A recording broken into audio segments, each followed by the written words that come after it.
later? I don't know. Show it to the boss. I just hope that the vet hasn't beaten you to the punch. If he already has, everything we've done would have been in vain. If my son dies, I will never forgive myself. I have to know what happened. Just can't marry you ever. Because I am very much in love with somebody else. All right, Cassandra. What in the world is the meaning of this?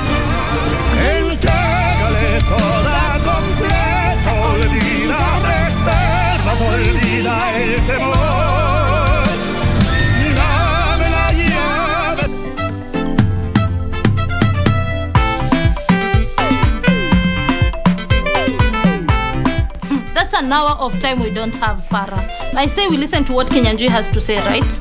How about we focus on the task at hand? Will you come off my back, Katito? I am a woman, I can multitask. Now that you guys have all of a sudden decided to be Mother Teresa's, let me take my leave. What kind of nonsense is this? Eh? Why can't you just speak normally? Farah, shut up. You're not the director. Atito. Will you pay attention? You are just about to arrest him. I shall do no such a thing. Goodbye. Classmates, every Saturday on KBC.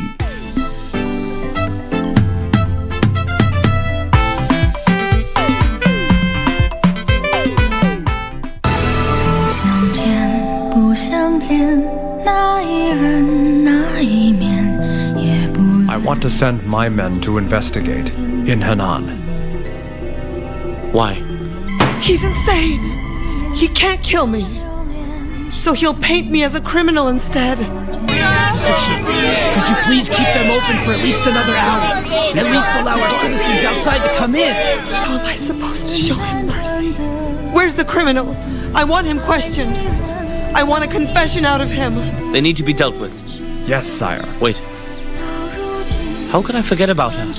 If your secret were to get out, it could be a problem.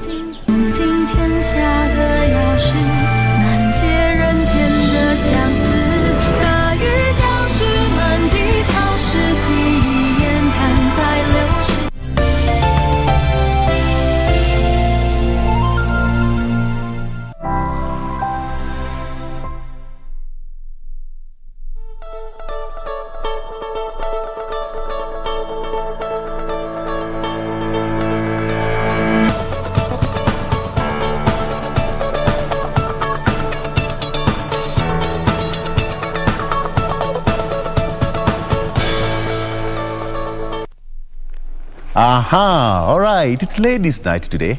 I'm happy because I'm going to be representing the boy child today. I don't know where, but I'm just happy because it's Wednesday, the 22nd of September. We are almost coming to the end of the month. What have you been up to?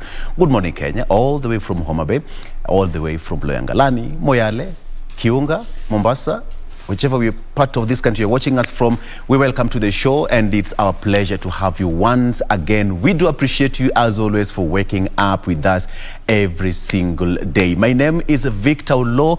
The show is Good Morning Kenya. And Kenya, good morning. Boom.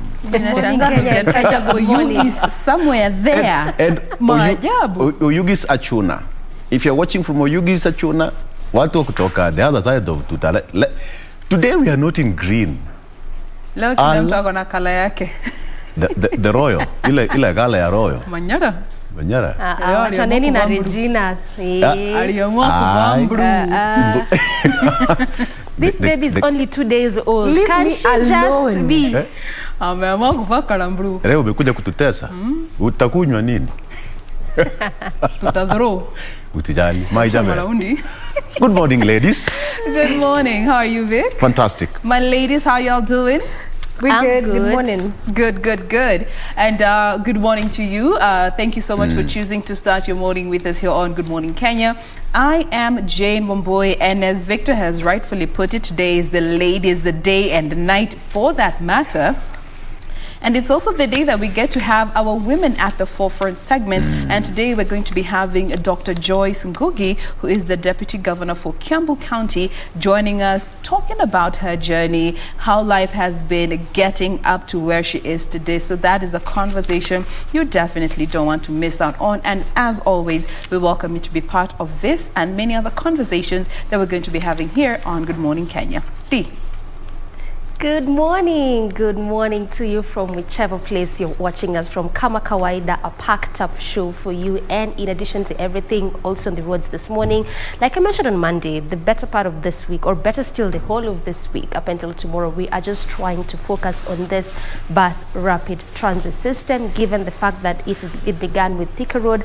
Some other roads have also been earmarked for that project, and the other one is also Outer Ring Road. So that is why this morning we shall be looking at that, and also because when Outer Ring Road was being expanded since 2016, they did not have that in mind. So how are they going to implement this project, given the fact that it is also one of those roads whereby bus rapid transit system needs to also take shape?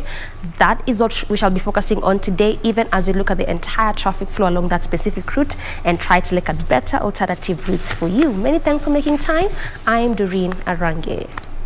Doreen, mbona hujatuambia traffic from Oyugis through Sondu, Nyakach, Kisumu, Umusalaba, Mumias, that area. Today, why are you particular on Nyakach and Oyugis? You were catch because they caught. That's just kubulikia maslahi yao. Nyakach caught a girl toto. Nyakach caught. Yeah? We are happy. Ray, watu wa hiyo pande ingine ya nini na wasumbua? Watu wa lowlands. Watu ni sisi ndio tuko. Watu wa lowlands. Wako na mdomo sana. Allah. Watu wa Eastlands. Allah. Atutezana na mambo. Mungu atatuandalia meza mbele ya watesi wetu. Yes. So watesi ni nani hapa? Mbele ya adui. Walio juu. Watashuka. Tutawapita. Kutangulia sio kufika. Na ngazi ndio hii tumewawekea mtashuka. Watu wako na machungu, but it's cool. The lowland areas are complaining. They are complaining too much. Wakumbuka mlima ilikuwa na leeward na windward. Now we know the windward side. Wale watu wa ukame huko. Where resources do not get. And this is resources 360. Ndio maana, you know, tumelimwa in class tulikuwa tunaambiwa, what about the debes? Which debes make the most noise? Tumelimwa. Ati empty. We come in empty peace. debes make the most noise. It's fine. It is well. Nimeenda Riko. Nimeenda Riko. Now, let's get serious. Good morning. Well, it's midweek. We are happy that you're always keeping us company every morning, Monday through Thursday, right here on Good Morning Kenya. You know, this is the best way to start your morning, and I like that, you know, you get time to be with us. We are a ball or a team of energy that you totally need as you're sipping that hot drink. We don't know if it's coffee, uji, as Victor likes to put it there. Kuna uji, kuna chai, kuna kahawa pia, na kuna dark chocolate if you prefer it, ama white chocolate, we don't know. But hey, we are here and we're glad you are here with us.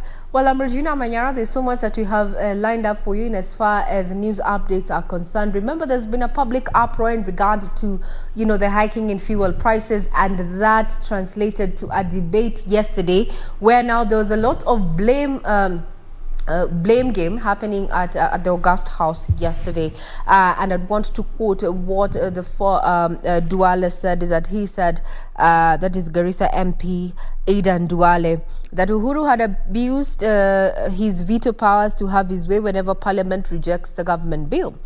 On the other side, we had Mr. Nyikal there, Honorable Nyikal, coming out to say that the House could not pass the buck on the executive because they had the powers to block the VAT increase. What's your take in regard to this debate, you know, when a team is seeking to actually review tax on fuel prices? This is something that has been ongoing, with even the House rejecting an increase and introduction of VAT on petroleum.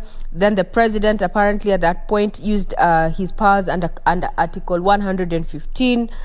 And this is a fact. And this is what has happened in history. But where do we stand? Is it a case of a little bit too late, or a case of a kettle calling the pot black? Matters of fuel taking center stage yesterday, and this is a ripple effect. Remember, immediately the cost of fuel goes up, it also influences the cost of production.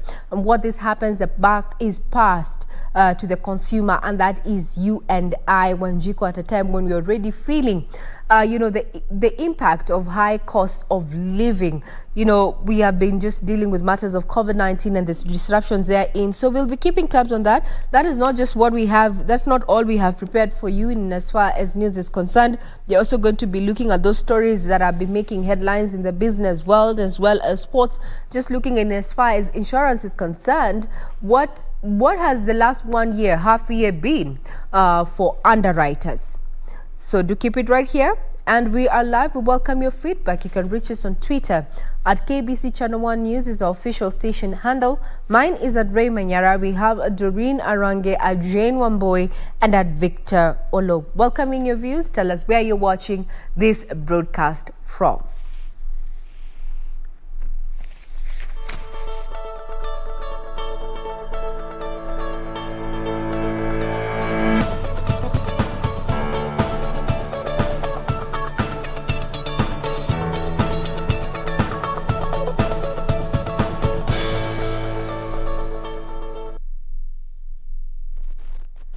Good morning once again. If you're tuning in, the 22nd of September 2021, you're watching KBC Channel 1. And now, without further ado, let us bring you up to speed with where we are in as far as news making headlines. Now, the National Assembly Speaker Justin Muturi has directed the Standing Committee on Finance to table a report on the fuel price increase by the Energy and Petroleum Regulatory Authority a week ago within 14 days. Now, this follows a petition presented to the Speaker by two petitioners and another by Matungulu MP Stephen Mule.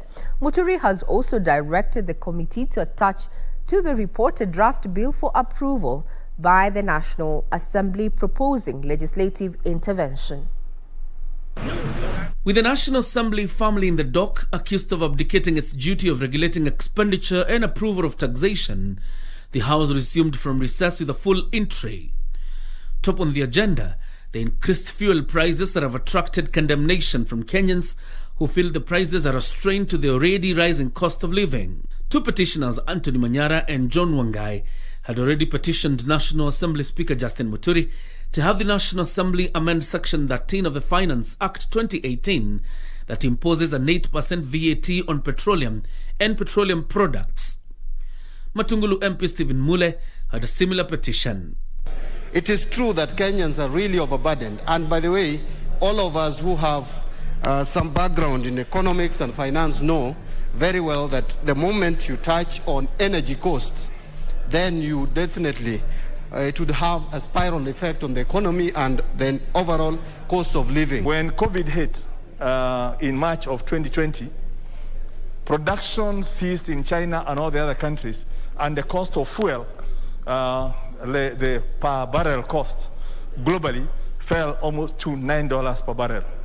Members of Parliament accusing the Energy and Petroleum Regulatory Authority of being insensitive to the plight of Kenyans whose livelihoods are already battered by the COVID-19 pandemic. This House must rise to the occasion. We must bring a bill. Mr. Speaker, you have the powers, give us that waiver. The legislators also decried the overlapping levies on fuel charged by EPRA and government agencies, which have resulted to high fuel and commodity prices.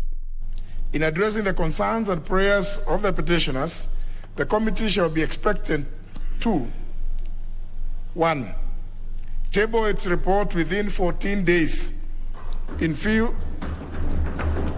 of the urgency of the matter and in consideration of the effects it has on the populace, notwithstanding the period of 60 days prescribed under Standing Order 227.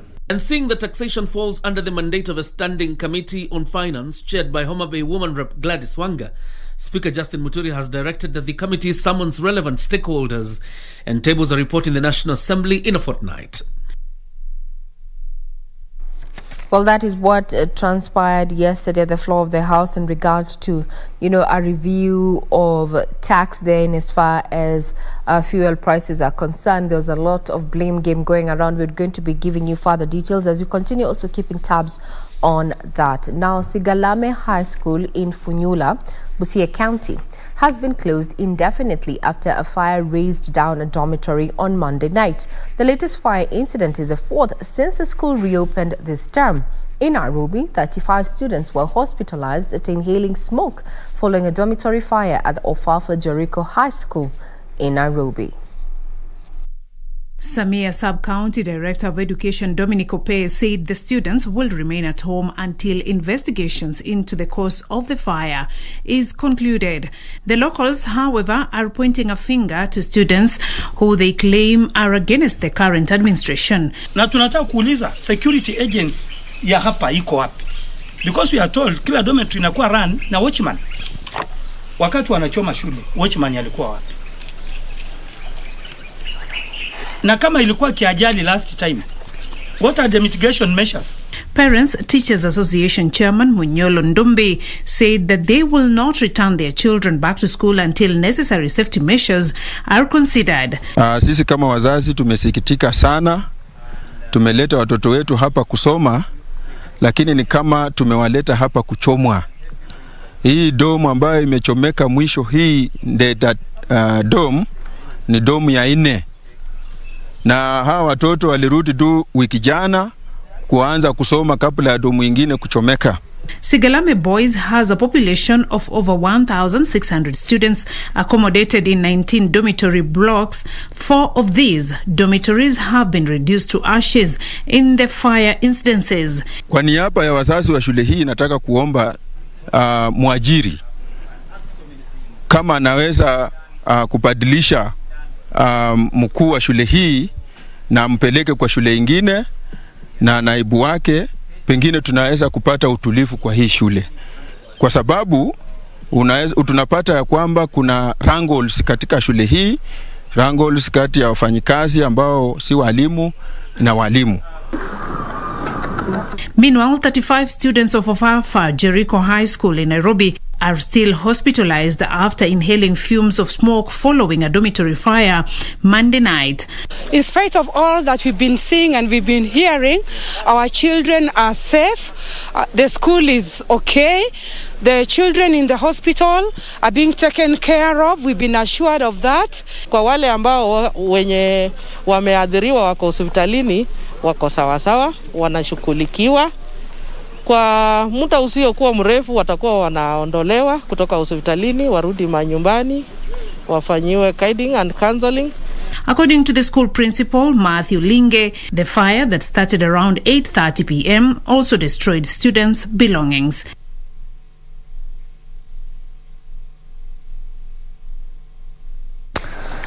Now, residents from Habsweni in Wajir County are facing an acute drought that is taking a toll on livelihoods and livestock. Locals say unless remedial measures are put in place in the situation could degenerate further. They now are urging the government to intervene and supply the area with relief food and water.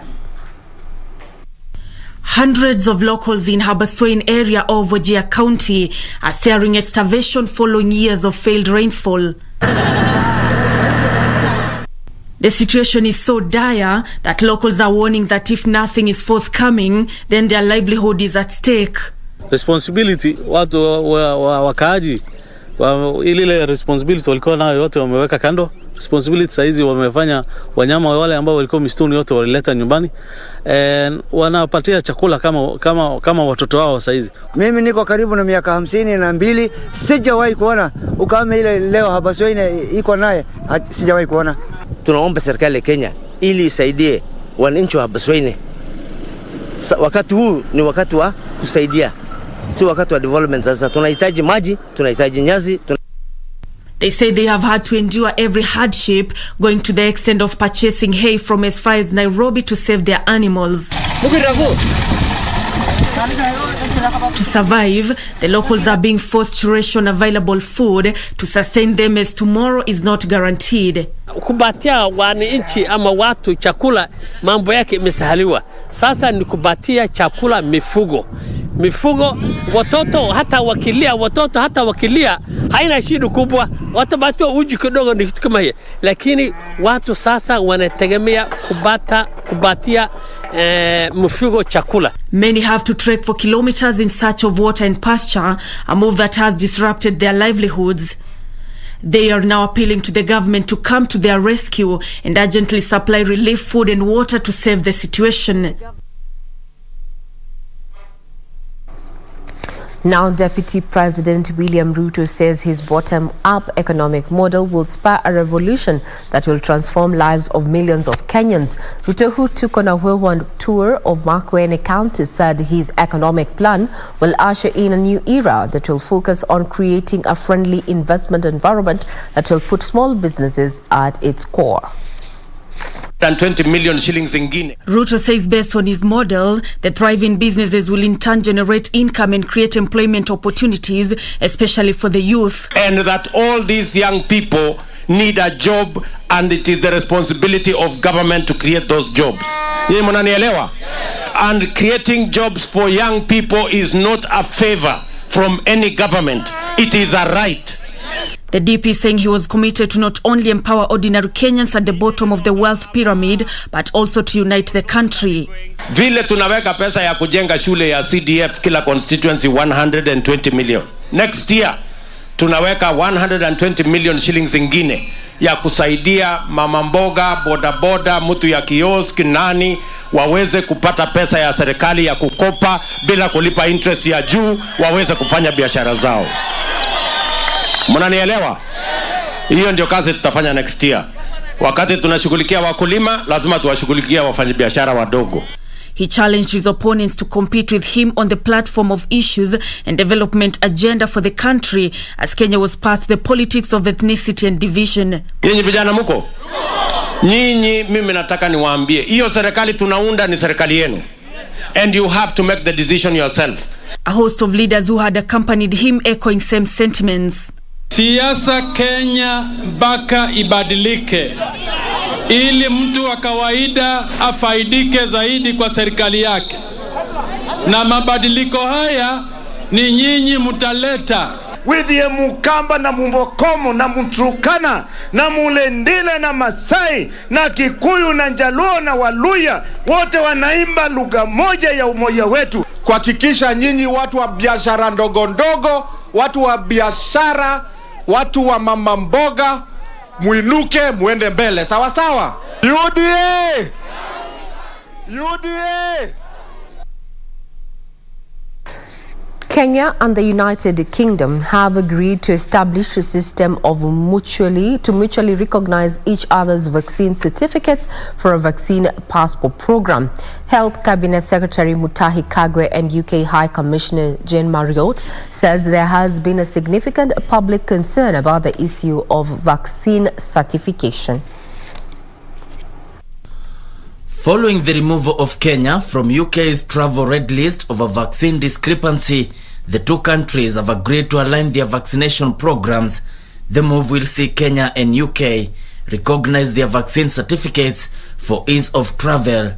Meanwhile, members of parliament have expressed concerns about the safety of COVID-19 vaccines being administered to Kenyans.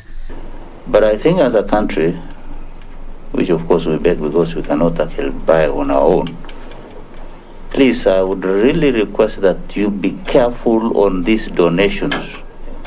Please. The lawmakers had invited the Ministry of Health to update Parliament on the steps being taken to ensure the government meets its vaccine target. The percent, this figure would be important, the percent of adults who are fully vaccinated is 3.2%. Health Chief Administrative Secretary Rashid Aman informed MPs that 3.3 million doses have been administered, with 2.5 million Kenyans having only received the first dose. Only 859,000 Kenyans have been fully vaccinated so far. And this comprises of the AstraZeneca vaccine, which is the largest type of vaccine that we have, accounting for 55% of this figure. Moderna, the messenger RNA from USA vaccine, accounts for 28% of that number. The Pfizer vaccine accounts for 11.5%, which we expect to rise because we are anticipating another consignment of Pfizer, the second consignment shortly. We have the Chinese vaccine Sinopharm, which accounts for 3.2%, and we have the J&J vaccine, which accounts for 2.3%.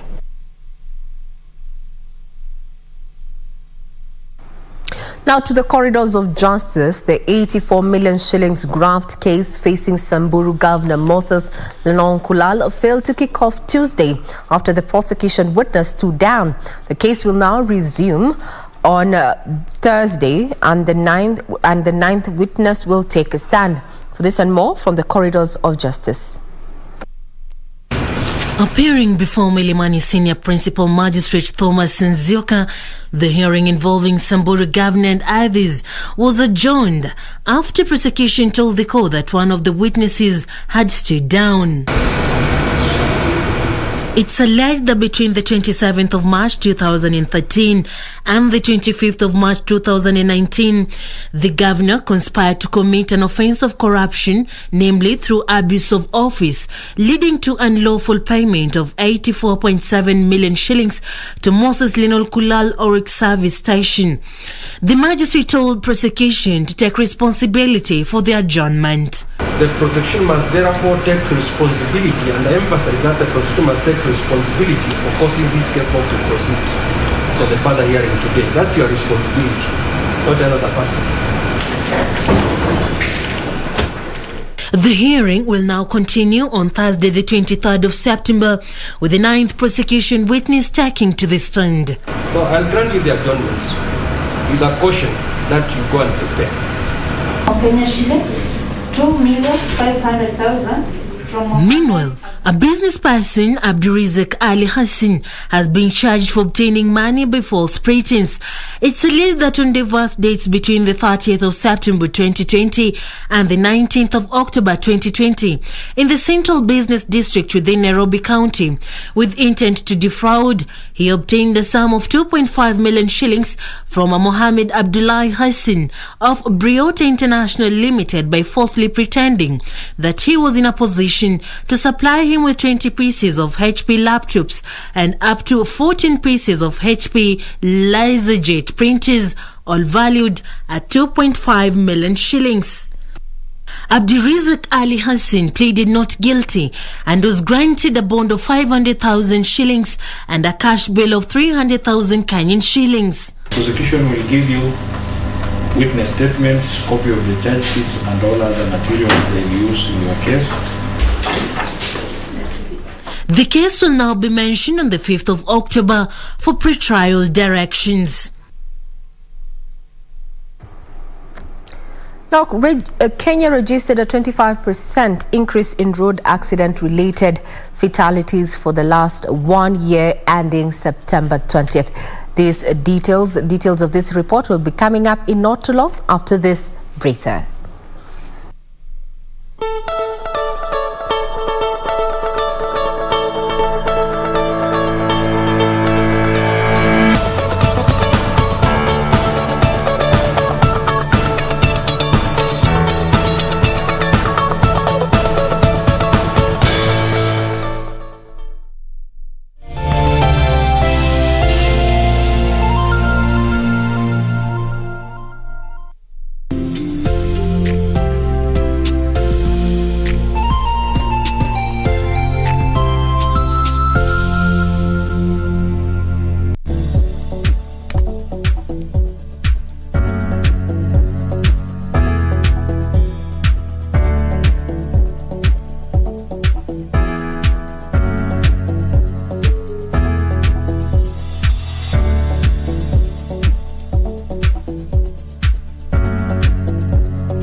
unataka kuleta za ovyo? Wewe nafanya kazi zangu.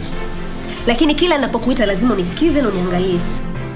Tafadhali ungemrudisha matatizo. Utamlipa matatizo mshahara wake. Mara ghafla umeguka baby boy. Tena bila hata swaga. Anyway, on who you can do without me, right? You're not worth it.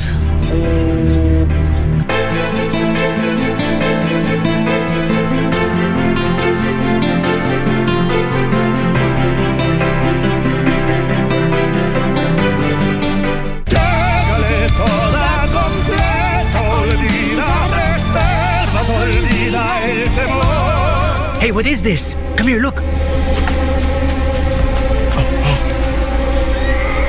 A lighter? I don't know. Show it to the boss. I just hope that the vet hasn't beaten you to the punch. If he already has, everything we've done would have been in vain. If my son dies, I will never forgive myself. I have to know what happened. Just can't marry you ever. Because I am very much in love with somebody else. All right, Cassandra. What in the world is the meaning of this?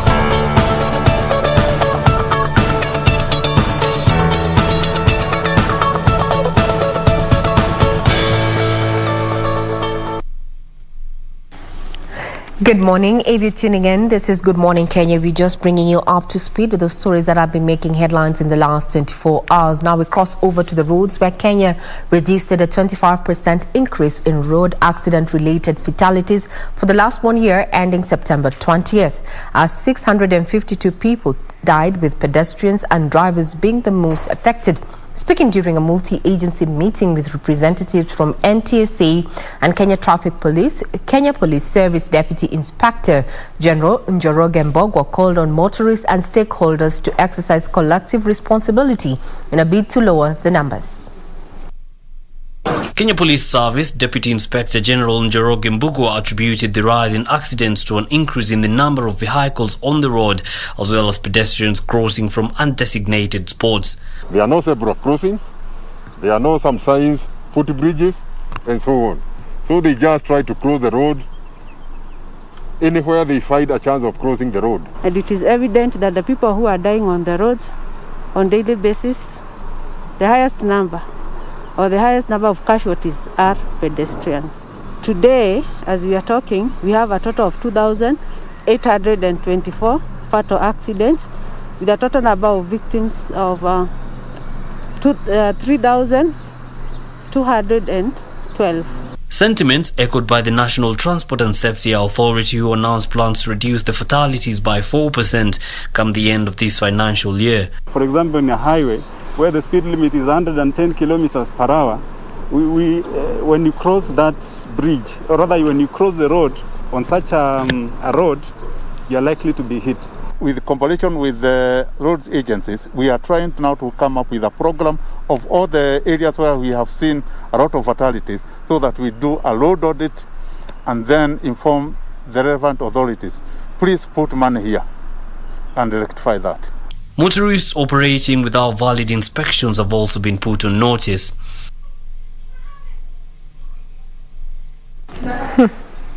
Well, that is that collective responsibility for both motorists as well as pedestrians there. Now, Kenyans have been urged to maintain peace and unity as a country, join the rest of the world in commemorating the International Day of Peace. Chief Administrative Secretary in the Ministry of Public Service, Beatrice Elachi, called on Kenyans to be champions of peace and unity ahead of the 2022 general elections. As Kenya marked the International Day of Peace, calls to maintain peace and unity across the country was the core message. Eco Network Africa is located. The Chief Administrative Secretary in the Ministry of Public Service, Beatrice Elachi, calling on Kenyans to jealously guard the current peace as the electioneering period approaches. Politics will come, elections come and they go. And we remain as neighbors, and therefore peace starts with me. As we even relaunch Tuvuke Peace Initiative, I think in Nairobi, we need a relaunch of coming all together and saying that whatever happened in 2017 should not happen in 2022. Elachi challenged the youth not to be exploited by individuals who have ulterior motives to disrupt peace. Protect our young men, our youth, who I know are very excited sometimes, but they also are used sometimes to fight each other. And to say, if indeed God has taken care of us during Corona time, then no young person who is alive today should die because of politics or fighting for a leader and another leader. Eco Network Africa Chief Executive Officer Dr. Jennifer Riria called on an all-inclusive approach in ensuring that peace prevails in the country for sustainable development. Women suffer most when in terms of conflict. It's women who suffer, the children along with them because they are nursing children and families. I know men also suffer. But really, this get the brunt of the conflicts. That's why it's them to be able to identify, is there conflict brewing somewhere? And if there's conflict brewing somewhere, where would you catch? Whom would you reach to be able to help, not to escalate it? A lot more still remains to be done. I see quite a bit of movement in terms of unity of regions. And I am asking, who is talking for the unity of Kenyans? We commend government for its quick response to the ongoing conflict, but more needs to be done to bring about sustainable peace for all. Meanwhile, Laikipia County Commissioner Joseph Kanyeri has said the government will not relent on dealing with those who are fueling clashes in the region. Kanyeri vowed to crack the whip on farm invaders and cattle rustlers in the region. Na waomba tudumishe amani. Kwani pasipokuwa na amani, hakuna maendeleo tutayopata. Elsewhere, youth drawn from Kericho County have been urged to put their political differences aside and be ambassadors of peace. Tunataka reasoning ikuwe moja. Hivyo tunataka maendeleo kati ya vijana. Finally, in Nakuru County, the National Cohesion and Integration Commission is banking on youth in the restive areas of Rift Valley region to be advocates of peace. NCIC Commissioner Sam Connors says the deliberate partnership between the Commission and youth seeks to lock out divisive politicians that are keen on using them to destabilize the country during the election season.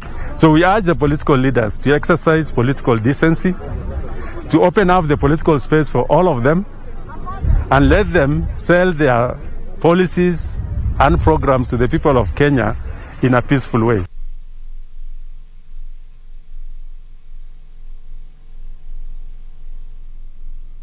Off to the counties, a section of residents of Tana River County have urged the government to revert the ownership of ranches back to the public when their leases expire this year. Residents said 40 years on many locals are still living like squatters on their ancestral land. Details of this and other stories from the county's news roundup. They presented their grievances to the National Land Commission. The residents of Tana River said the government must rectify all the wrongs committed against area locals. Tuko na hofu ya kwamba tena wataongezewa list nyingine ya miaka 45. Wananchi ambao wameishi tangu jadi miaka ya 1930, 40, 50 years kabla ya hizo ranches kuwa legalized, bado watazidi kukosa makao. Elsewhere, more than 40,000 residents of Solio in Tigithi Ward in Laikipia County are at risk of starvation following crop failure due to harsh climatic conditions. Mitigation efforts are now being directed to the county and national government to provide water for the residents to aid their agricultural practices. Jua imesidi karibu miezi 8-7 hivi hatujaona mvua. Meanwhile, in Eldoret, the National Cohesion Integration Commission has urged politicians not to use inflammatory language in their campaigns and instead preach unity and reconciliation as the country heads to 2022 general election. I'd like to call upon all the politicians who are coming in different parties to just talk and sell their ideas and also their vision and agendas to the people without triggering them or telling them to do violence. And the Migori County multi-agency team on counterfeit goods has stepped up its war on contraband from neighboring counties. The agency chairman Mwangi, who is also the area county commissioner, warned that the government will deal ruthlessly with those perpetrating the vice. We coordinate and handle the issues of licensing of RICA, how we handle the illicit brews, how we handle gambling machines, because these have become a menace in the society. While in Mandera, the Asare family has settled on Mandera County Assembly Speaker Mohammed Halif to be their flag bearer in the 2022 gubernatorial seat. The community deliberated the matter and finally concluded, after the withdrawal of the other two candidates, that the candidate for Asare in the 2022 gubernatorial race is going to be Mohammed Adan Khalif. Finally, education stakeholders have been urged to consider deploying counseling professionals to provide psychosocial support to both tutors and children who have been affected by the Al-Moran clashes. Though a number of schools have resumed, there are claims that learners are still traumatized and most of them are yet to come to terms. We are asking that through the county government or any other assistance, we call for guidance and counseling professionals so that they can come and guide and counsel our teachers, the pupils, and also the parents. Crossing over to the business arena, where the Kenya Export Promotion and Branding Agency is in the final stages of developing an e-commerce platform for exporters that will link Kenyan exporters to buyers from across the world. The Kenya Export Promotion and Branding Agency Chief Executive Officer Wilfred Marube says the platform is expected to go live in the 10 months and will list locally produced products that meet export standards. Latest economic survey indicates that total exports grew by 7.9% to 643.7 billion shillings in 2020, driven by higher shipments of tea, horticulture, coffee and titanium. To grow the country's exports, the Kenya Export Promotion and Branding Agency, KEPROBA, is leveraging on technology to push up market for Kenyan products. KEPROBA is developing an export e-commerce portal that will link Kenyan exporters to buyers from across the world. And it's at the initial stages, and we do believe in the next 8 to 10 months, we are going to have that first exporters portal, whereby the buyers meet the sellers and they see the products and they transact business.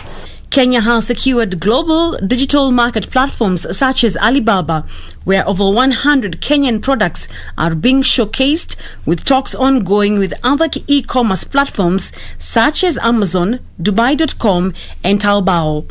As we speak today, already there's a conversation taking place on Dubai.com, which is being launched in Kenya here today. Okay. And that's a digital platform where Kenyan products will be showcased digitally to the GCC region and the entire global market. There isn't a greater support for our SMEs than the support in giving them the right information.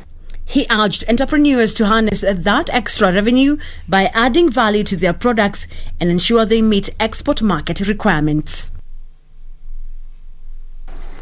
Insurance companies who cover motor vehicles made 3.9 billion shillings in underwriting loss during the first 6 months of this year on account of increased claims. This is according to the Insurance Regulatory Authority's latest industry report that indicates that claims arising from private motor vehicles rose 29.8% to 9.7 billion shillings, while commercial motor vehicle claims increased 22.8% to 7.4 billion shillings. latest Insurance Regulatory Authority industry report indicates that during the first 6 months of this year, claims arising from motor private rose 29.8% to 9.7 billion shillings from 7.2 billion shillings recorded over the same period last year, while motor commercial claims surged to 7.4 billion shillings from 6.8 billion shillings, a 22% increase. IRA says insurers made 2.89 billion shillings underwriting losses from covering private motor vehicles, while those insuring commercial motor vehicles recorded 1.03 billion shillings in underwriting losses. IRA says motor classes of insurance business comprise of 52.7% of total claims incurred, compared to their contribution of 27.8% of the total premium under general insurance business. Industry total claims, on the other hand, increased 16.9% to 30.6 billion shillings. IRS says the underwriting performance of the general insurance business incurred a loss of 1.46 billion shillings compared to a profit of 62.45 million shillings during the first 6 months of 2020. Workman's compensation class, however, made the highest underwriting profit of 2 billion shillings.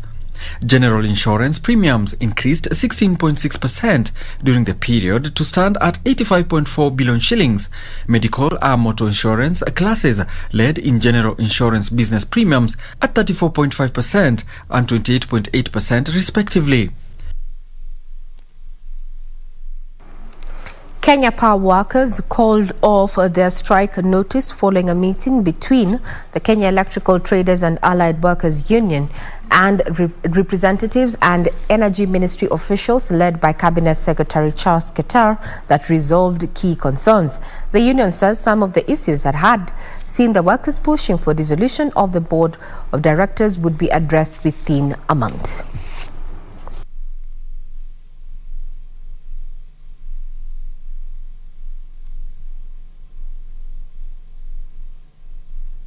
I want to say the meeting has been very successful. It has been a win-win for all of us, that when people come and sit down, there will be always ways of sorting out issues. And I want to say that we've agreed with the union that the issues which are there, we give ourselves dialogue, then we sit down and we sort them out, because the issues are within KPLC and within the government. And essentially we've given ourselves a timeline of about 30 days to sit down and look at those issues. We'll be communicating to our members to wait for the outcome of this deliberation, that after 30 days we will come with a way forward, and hopefully all the issues that we raised will be addressed. Proposal that Safaricom have submitted to Kenya Power to do smart meters, install smart meters. So we've got issues, but we are happy the CS has intervened and we will be able to engage. I think that's clear. And even on the part of the board, the CS has said he will go out of his way to make sure that we have a sit down, the union also, with the board, and we tell them really our feelings and what should be done. And hopefully out of that, then there will be peace in the industry.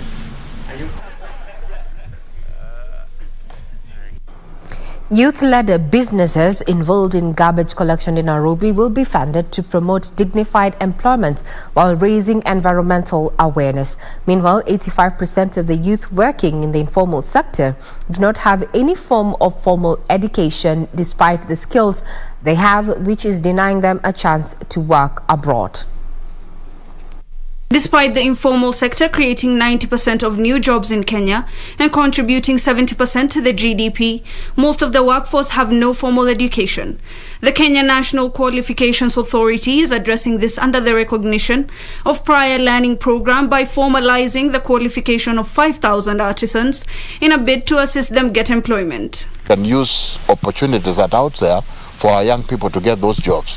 But for them to be recognized and to get those jobs, there is need for their qualifications to be evaluated and equated with qualifications in those countries that we went to send to. Meanwhile, Nissan Kenya is banking on low fuel consumption to drive the sale of the 1000cc Nissan Magnite that has been introduced into the market. The auto industry has declined 30% over the last 2 years on account of harsh economic environment and COVID-19 disruptions. Also looking at the economy right now, I think tough times are here to make us tougher. So we are not going to just stay back and complain about what the economy is doing, what's happening. We are actually out there making the additions, making the progress, making things better. Nissan plans to launch more commercial vehicles and SUVs in the Kenyan market in the next 3 to 6 months in plans to grow its market share. Finally, Kenya Association of Manufacturers Chairman Muchai Kunyiha says high cost of production fueled by costlier fuel and levies is inhibiting the ability of manufacturers to create jobs, alleviate poverty and bridge inequality in the country. And the core part of manufacturing is that you take resources. It might just be soil, it might just be a crop, it might just be something that is mined, and you make it into something new. So you are adding value into the economy. KAM and the United Nations have rolled out the Ukamilifu initiative, targeting to promote sustainability in manufacturing and dignified employment while raising environmental awareness. Crossing over to the sporting world, where FKF Premier League champions Tusker FC will face Gor Mahia today. This is as they gauge their preparedness for the next season. The two teams will face off by virtue of Tusker winning the FKF Premier League title last season, while Gor Mahia clinched the Shield Cup trophy. Crowned champions after topping the 18-team table with 65 points from 32 matches, while Kogalo won the Shield after beating rivals FC Leopards 4-1 on penalties in the final. Tusker are considered favourites, having been in camp as they prepared for CAF Champions League preliminary matches, with Gor Mahia only regrouping 3 days ago to start preparations for the new season. Tusker are set to kick off their title defence against FC Leopards, while Gor Mahia have a date against KCB, who finished second on the table last season. Tusker FC and Gor Mahia will face off by virtue of Tusker winning the FKF Premier League title last season, while Gor Mahia clinched the Shield Cup trophy. Ahmed Akedi netted a late goal that helped Gabon come from a goal down to register a 3-2 win over Libya in a clash to fight for the 7th and 8th position on the ongoing Africa Deaflympic ball game qualifiers at the Kasarani Stadium yesterday. Ibrahim Ajabe gave Gabon an early lead in the 39th minute, forcing a 1-0 half-time lead after both teams missed open chances in the early minutes of the first half. In the second half, Ahmed Akedi leveled the score for Libya in the 60th minute before Abdulbasit Salim added a second for Libya 5 minutes later. However, Gabon scored a leveler through Derek Dikwombo, but Ahmed Akedi's 77th minute goal gave Libya a deserved win. With the final score 3-2, Libya finished 7th with Gabon settling for the 8th position. The tournament ends on Saturday. Now, Kenyan boxers registered mixed results at the ongoing 58th edition of the World Military Boxing Championships in Moscow, Russia. Lightweight pugilist Washington Wandera was overwhelmed by Uzbekistan's Shankor Abdulov on split points decision. Robert Njau humbled Akadeska Lushek from Belarus, while Abednego Matilu trounced Pakistani's Mahmoud Saeed. Kenya is among 36 countries that are taking part in the powerhouse alongside the powerhouse Algeria, Kazakhstan and Uzbekistan.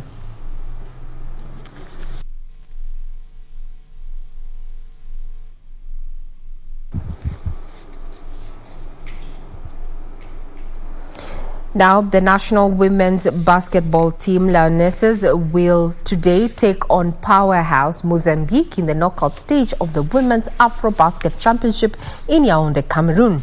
Kenya finished second in Group A behind host Cameroon after registering one win. Lionesses lost their opening match against host Cameroon before registering a narrow 61-58 win over Cape Verde. The winner of the tie will face Senegal in the quarterfinals. Makes it count. Kicks it out to Vash for the three-point shot in the corner. Misses the hoop and the basket. Wangali now with a long pass to Reynolds. This time finds his target.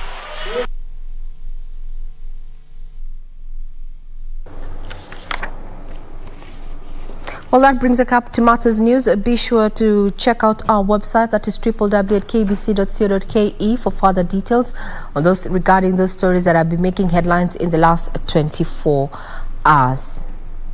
But for now, we want to take a quick look at what is happening on our major roads and give you an alternative route if you find yourself stuck in traffic. Traffic Marshal A1, take it away. All right, so let's just go to that particular route, which is our focus today. That is Outer Ring Road, and that is, again, like I mentioned, simply because of that bus rapid transit system. That was not in mind when they were expanding Outer Ring Road, but as we continue checking how the route is looking like, I will be telling you how they are planning to implement that bus rapid transit system, regardless that they had not put that in mind while they were expanding or constructing this route. So perhaps you can just begin from the area of that roundabout of Juja Road there as you come through Outer Ring Road. This is how the section is looking like. And again, much as we are looking at the traffic flow, remember that also Outer Ring Road is still the latest road to be constructed.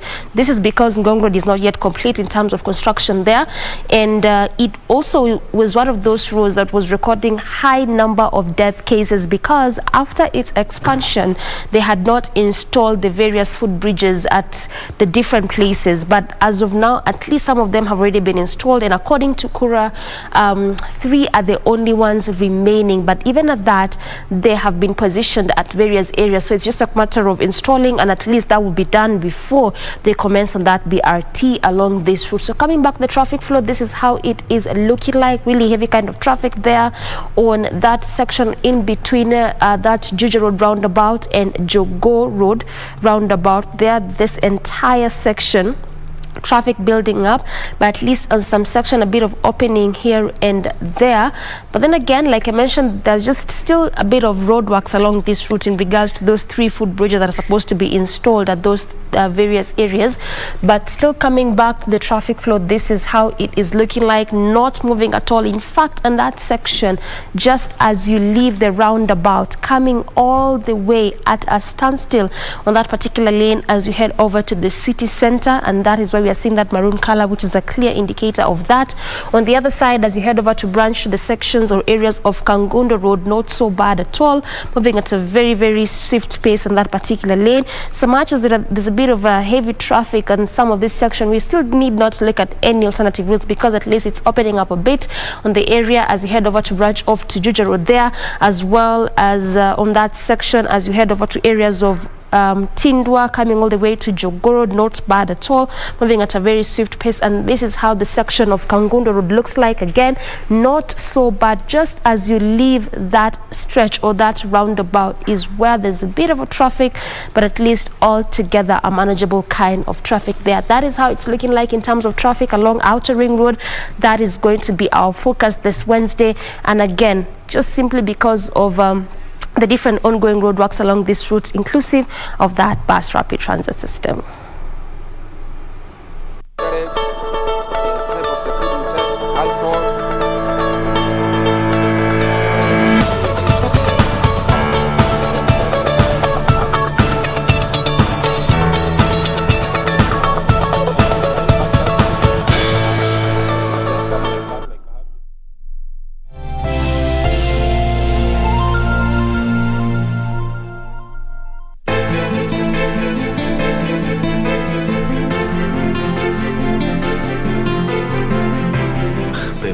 Kuleta za ovyo, huwa nafanya kazi zangu. Lakini kila ninapokuita lazima unisikize na uniangalie. Tafadhali ungemrudisha matatizo. Utamlipa matatizo mshahara wake. Mara ghafla umegoka baby boy, tena bila hata swaga. Anyway, on you can do without me, right? You're not worth it.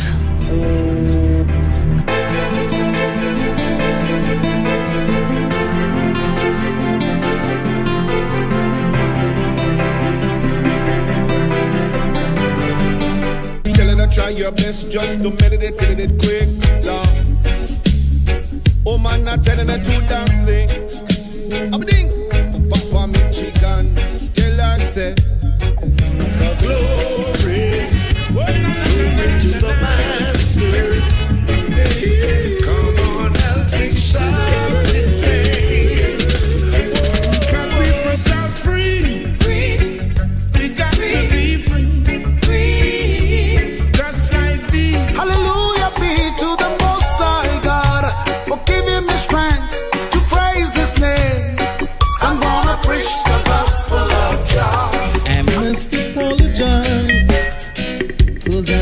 sorry to treat you so cruel.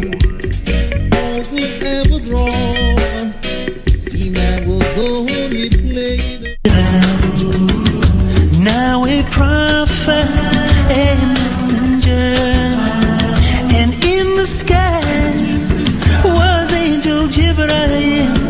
Kwa mujibu wa Suratul Waqi'a, kutakuwa na vikundi vitatu vya watu katika siku ya Kiyama. Kikundi cha kwanza kikiwa ni kundi cha watu ambao watakabidhiwa vitabu vyao kwa mkono wa kulia, na kikundi cha pili ni kikundi cha watu wa kushoto ambao watakabidhiwa vitabu vyao kwa mkono wa kushoto. Kikundi cha tatu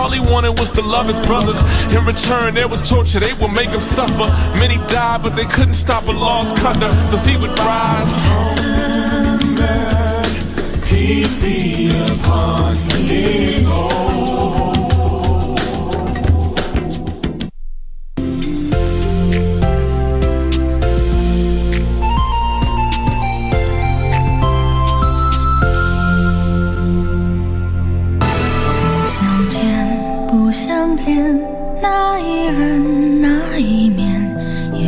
I want to send my men to investigate in Henan. Why? He's insane. He can't kill me. So he'll paint me as a criminal instead. Mr. Chief, could you please keep them open for at least another hour?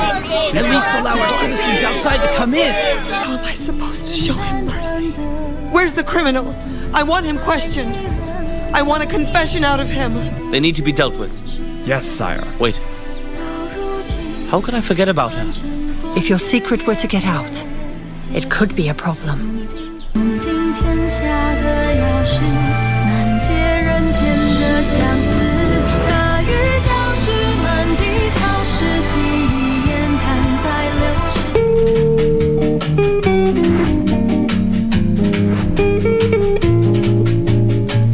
By the power given to me, I now declare Makoa na Roslyn as husband and wife. Makoa, you can kiss your bride. Wow. Wewe, ulisema hapo mbele, fisi ndio yuko na tamaa. Between mimi na huyu, nani fisi? Na kwa nini wewe unakubali kwenda kupanga njama ya mtu mwingine atolewe roho kwa sababu wewe upate pesa? Hatukuwa tumemaliza. Alafu naye huyu mama pia huna hata haya mbele ya koti. Huyu anyongo mheshimiwa. Washtakiwa? Huyu anyongo.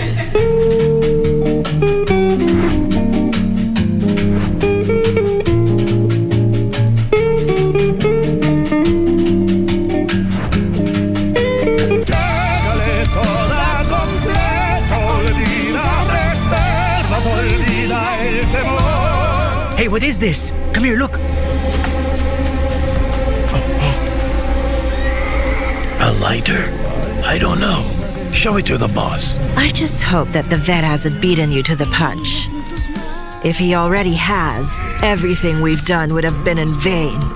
If my son dies, I will never forgive myself. I have to know what happened. Just can't marry you ever. Because I am very much in love with somebody else. All right, Cassandra. What in the world is the meaning of this?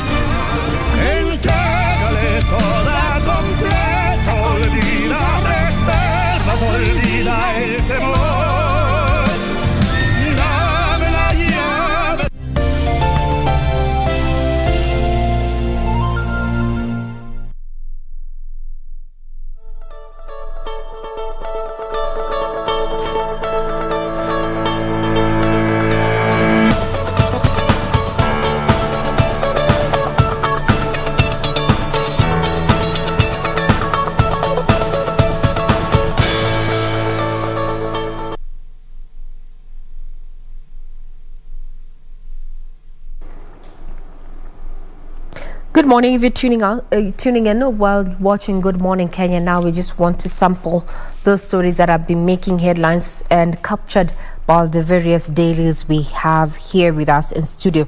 I'll start off with some quick update following, a tragedy that happened at the Homa Bay Pier yesterday, where a boat ferrying 16 passengers capsized at the Homa Bay Pier there.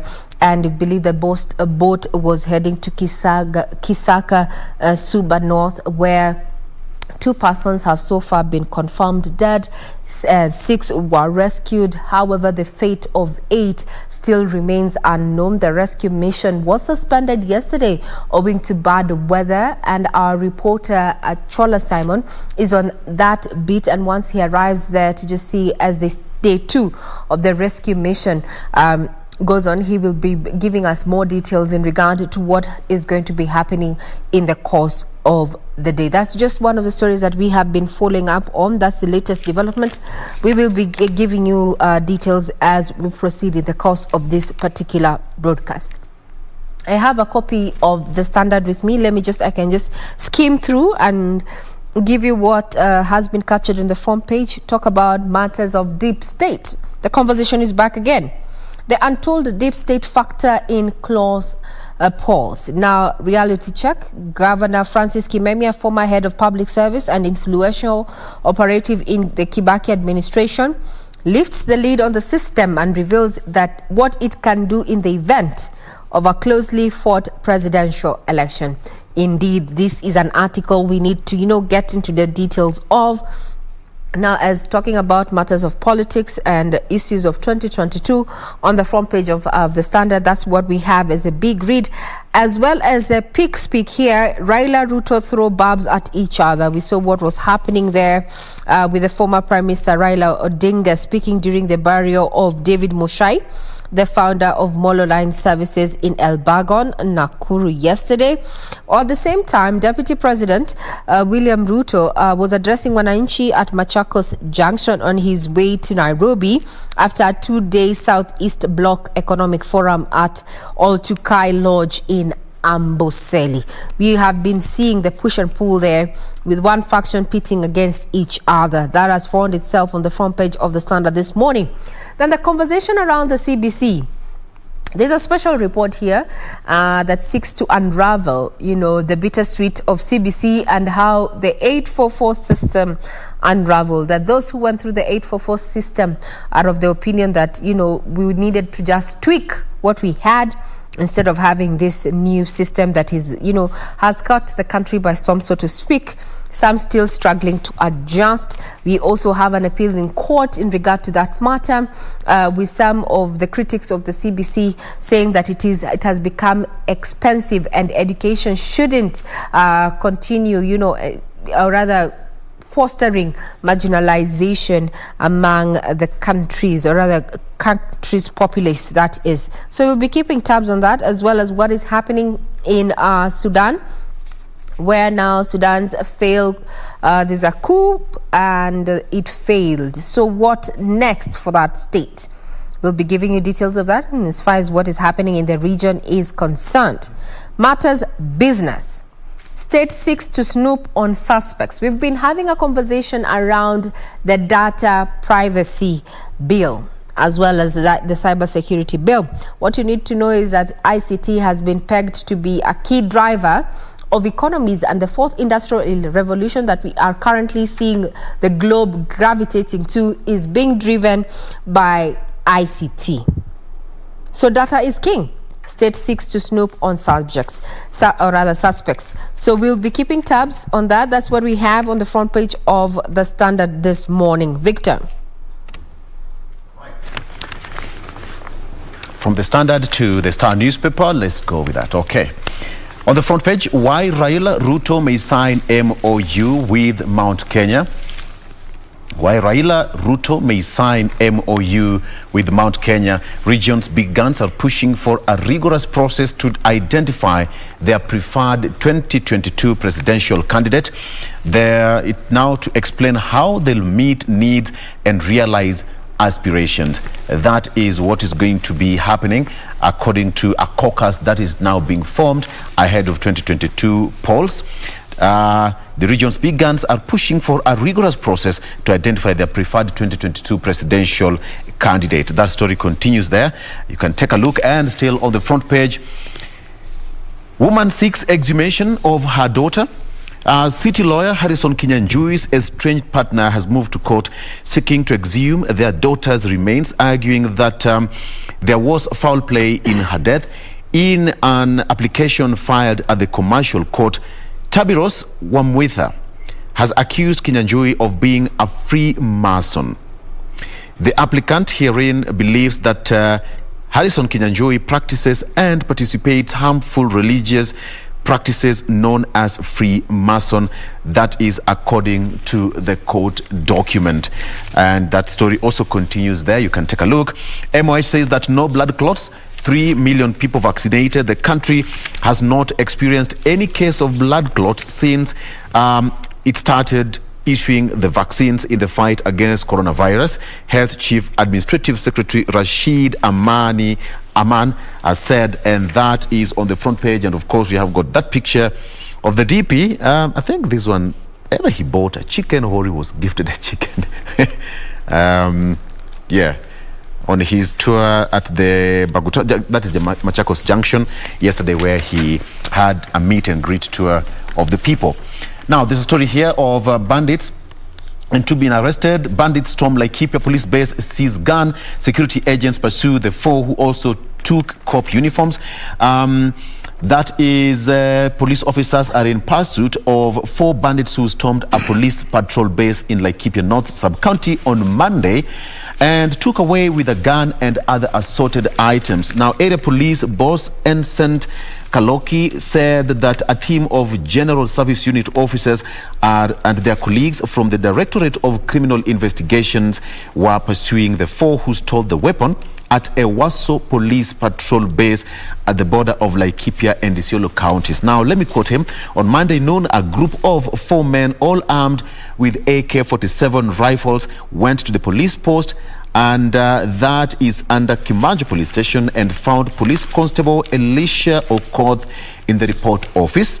They ordered him to hand over the firearm which he held, or they shoot him. So he said that the officers handed the G3 weapon with 2 magazines with 40 rounds of ammunition.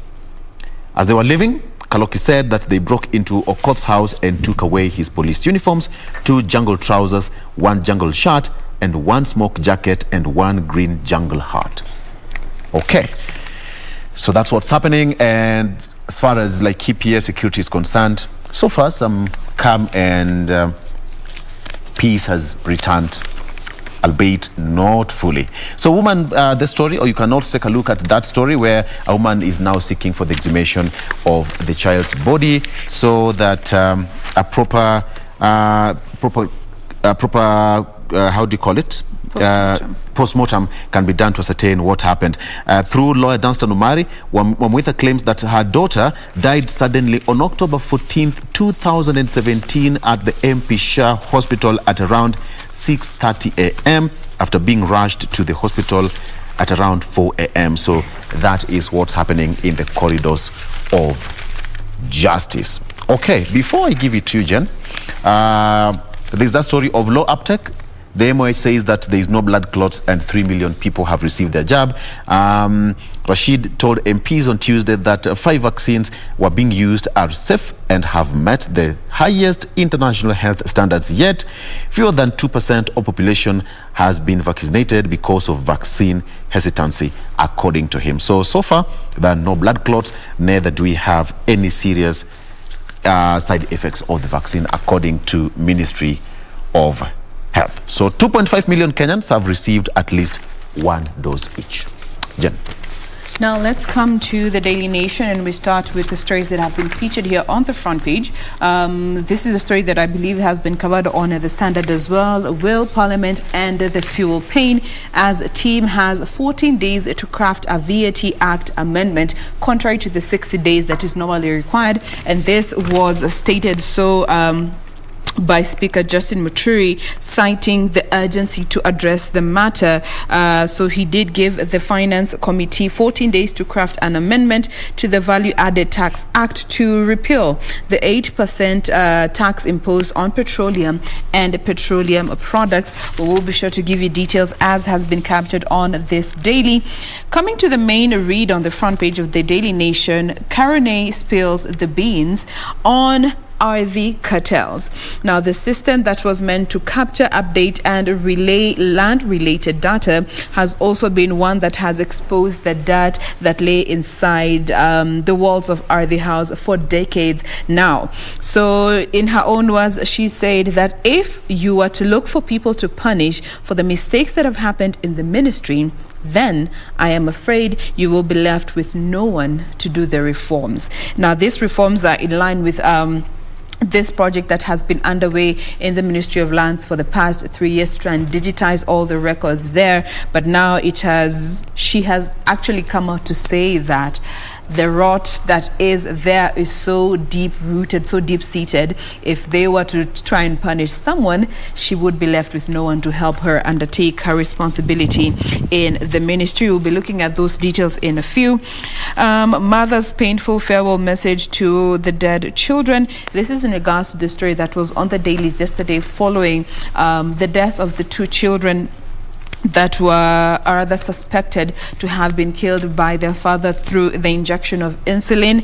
The mother went onto social media yesterday and penned a message saying that she is going to fight for her children's justice. And as per this story, it actually says that she had left for Nairobi early that same morning that the children were unfortunately killed. Now, coming to the final story here, some bit of politics. How Raila is turning BBI fall against Deputy President William Ruto by targeting regions that would have benefited the proposal the most. Again, politics is a never-ending game that just flips today. Tomorrow it's taken another backflip, and the day after it has taken a cartwheel. These and more details coming up in a bit. Doreen. Picking on that issue of politics is an unending game. Let's just start from there on the PD, where as of now, is it 40 days after the Kwale women representative passed on? That is Madam Chizuga, and now there are differences in her home rather, in regards to who will step up come 2022, given the fact that before her death, she had popularized her bid come August 2022. That is the next general election, and now the differences is between the former journalist there, that is Mwanaisha Chizuga, and the son, whereby the elders are endorsing Mwanaisha, but the son also wants to stand up. So when you get to the details, I'll be telling you more about that and how it's actually happening in that particular county in regards to that. Still on that political note, ODM is now saying through its Secretary General that they will accept whatever outcome will be there come 2022, only if there will be fairness and transparency when it comes to that 2022 general election. But nonetheless, they will accept the outcome therein. And away from matters politics, coming to some bit of health matters. We already know that the state had said that by the end of this year, that is December, they want to have vaccinated about 10 million Kenyans. And so far, over the past weeks, we've been seeing various vaccines jetting into the country.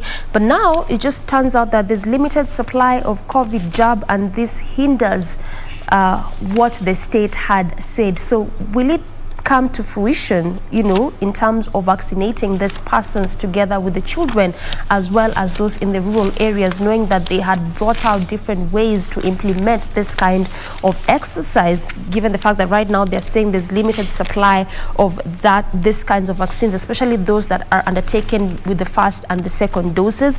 And still on that health note, at least some good news for HIV patients and specifically children, whereby, as mentioned by the CAS Health, that is Dr. Mercy Mwangangi, it describes the latest development on HIV drugs as a big win for the countries and specifically the children there. Of course, at that time when there was a restriction of movement and ban on travels, it was a big challenge to get these drugs. But right now, as mentioned by her, at least there's a bit of a reprieve there, given that these drugs are set to come into the country. And also, CBA gives teachers more maternity days. So as opposed to the one that we knew for 30 days, now they're going to be getting 120 days, which is 4 months. So I said, as opposed to the 3 months, now they'll be getting a 4 months maternity leave there. So that's a bit of a good news for female teachers. And for male, they'll be getting 21 days instead of 14 days paternity leave there. And also, still in the sidebar of the same paper, economy talk, a game changer. Ruto tells critics, where he says that politicians have ganged up against him because they have realized his bottom-up philosophy, which is one thing that they could not think about all this while. But since he realized it and he's trying to bring it up to the people, that is why he's getting a lot of criticism from his other political counterparts. So that is what he is saying there.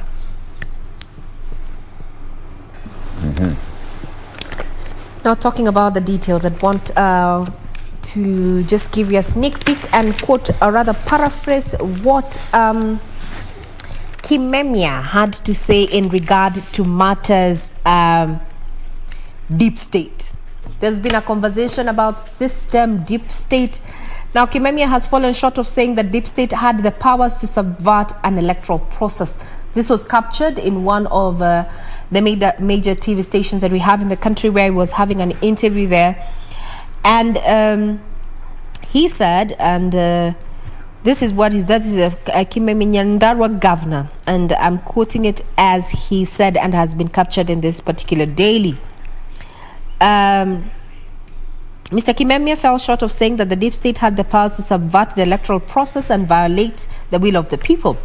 Of course, the deep state exists, the Nyandarua County Board said in response to a question on its existence. It could be deeper than deep. If you have two candidates, let's say at 50-50, and the deep state backs one, you can be sure that one will win the election, but the candidate must be credible and electable. Victor, habari ndio hiyo. Yeah.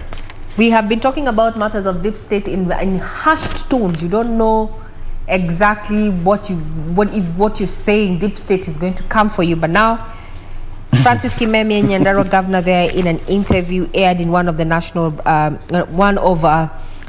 media houses here in the country, confirmed that it does exist and says it's actually deeper than deep. Deeper than deep. The kind of power that this clique wields to influence the presidential race, you know. And before you jump in, there's a lecturer at the University of Nairobi of political science, Professor Philip Nyungiro, who says, or rather points to invisible big brothers who pull the strings from the shadows while politicians are puppets used in the mission. Further on, I'd want to draw your attention to a report dubbed Democracy Capture in Africa, which alleges to an existence of cohort of powerful actors situated in and out of the state with the power to subvert the will of the people in advancing personal interests across Africa. It has been confirmed. You know what happens, Regina? People mistake, I mean, it's always a perception that a deep state is basically the government of the day. That, according to me, is not the situation. I may be wrong in this, but it's, you know, for Kenya, for example, we are going for an election come next year, exactly 1 year from now. But then now you'll have to realize that there's so many states out there who have interest in Kenya. There are so many countries who have interest in our coffee, in our tea, talk of tourism. There's so many countries that are so much interested in our, you know, in our economy, things to do with the importation, exports. They will have to sit at a round table, including countries in, you know, I don't want to mention names, but there are countries with interest. Even Kenya have interest from different and in different countries across the world, because it's like we benefit. You give me this, I give you that. That's how we survive. So the question of the deep state, who is the deep state? You can't even describe who is the deep state. But let me tell you that somebody said that, one of the renowned analysts in the country once said that going for an election in Kenya is not a matter of a ballot and box. It's a matter of boardroom affair. that some people will sit somewhere. It's not even about you and me and a few guys that we know around. Democracy. Kenya is a democratic nation, right? But there are people who will sit somewhere in some exclusive resort, somewhere in the foot of an exclusive mountain somewhere for 2 to 3 days, where you can only access that place by a chopper or, and then they will craft on who becomes president. But then that is just that. Kenya is a democratic nation and everything has to be done democratically. So who is a deep state? You can't explain. Even you can be a deep state because your voice, even your voice matters. So when you go to an election, you go and vote, your vote counts. So you're a deep state because you're choosing that leader of your choice. I like the way you are being politically correct. Yes. I like that you're being politically correct.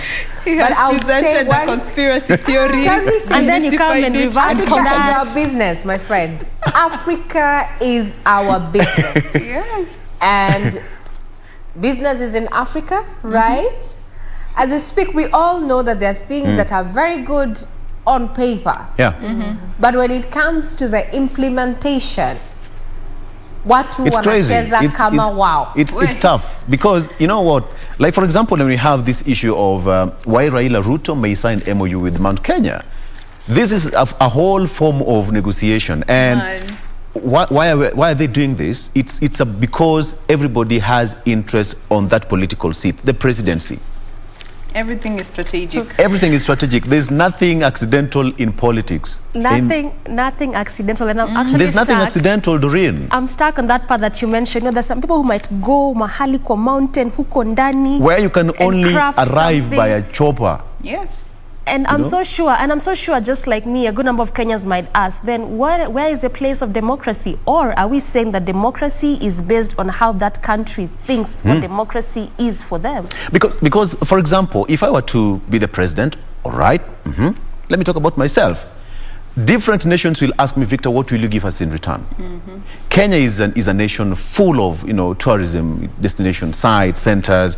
We have got coffee, we have got our tea, one of the best in the world. Mobile money, exactly. What will you give us as a nation? How are we going to benefit? Now, Jen, being a president of country X, will say, okay, fine, because you've agreed we are going to do this, we are going to support you by so giving you, for example, the election materials. We are going to be funding your electoral materials and what have you. We are going to support you in terms of facilitating the IEBC, facilitating your campaign tools. It's a whole lot of process. But even you, Regina, you can't be that president. It's possible. We have a DJ who was a president, remember? Listen, I see what you're trying to do. I see what you're trying to do. Deep state. And I agree. Kenya is a democratic state. We already moved from single party to multi-partyism. It was a struggle. It was a struggle, right? But we will, that's the reason why we're having our leaders canvassing, having meetings left, right, and center. We know in as much as we as Wanjiku are going to be casting that ballot, we know that there are deals that are being made away from the public eye. Yes, we know this is happening. It's more than balloting box. We choose to ignore. It's more than balloting box. Not actually even ignore. We just choose to go about our lives because we are dealing with so much. If you're not worried about the high bills, medical bills that you might get if you contract COVID, you're also worried about if you're going to manage to put unga at your table.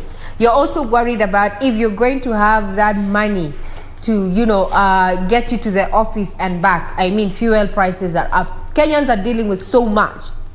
We are not ignoring, Doreen, what is happening when it comes to our political scene. I think a majority of Kenyans are just surviving. A majority of us are just surviving. Because in as much as we know that this is happening, what have we done so far over the years? Okay, it's yes, Jen. Looking at politics in Kenya, I think we can all agree it has always been an emotive issue. And as you rightfully put it, Ray, guys are surviving. Even a while back, parents were complaining the way East crash program, the education system, it is killing some parents. killing quote unquote, because of there isn't time to hustle as we used to do things. And now looking at the political setup in our country, just yesterday, return of the Iron Lady to be the official spokesperson of the Mount Kenya Forum. Yes. That is something that who was even looking at who will be the spokesperson of the Mount Kenya Forum. It wasn't something that a common Mwananchi would be thinking about, but looking at the political strategicness of the country, you would be surprised how that has sort of redirected the political direction and the whole landscape of our country as we gear up for the election. Kenya has been pointed out by so many superpower countries as a hub in the African space. When it comes to its strategic position, when it comes to what we have to offer as a country. Creativity, democracy. And all that, tourism. So the political leadership of the country is never a random game. No. So even when people talk of deep state, it's never a random word never that random. is being thrown around. And on that note, we take a deep break. We'll be back with I more like the way you of put it. Okay, a deep break. Okay, all right, sawa.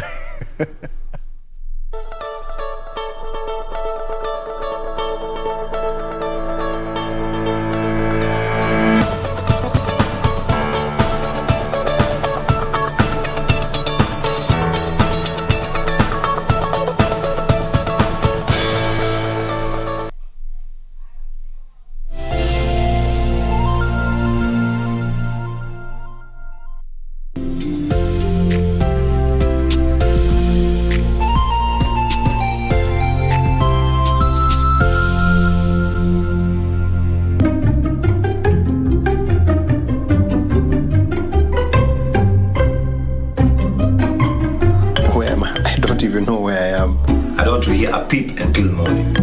In fact, why don't you all sleep? What? So what happened? Or she found a richer, better looking option. She's not my wife. You don't want it? Or would you prefer some of that bad chicken?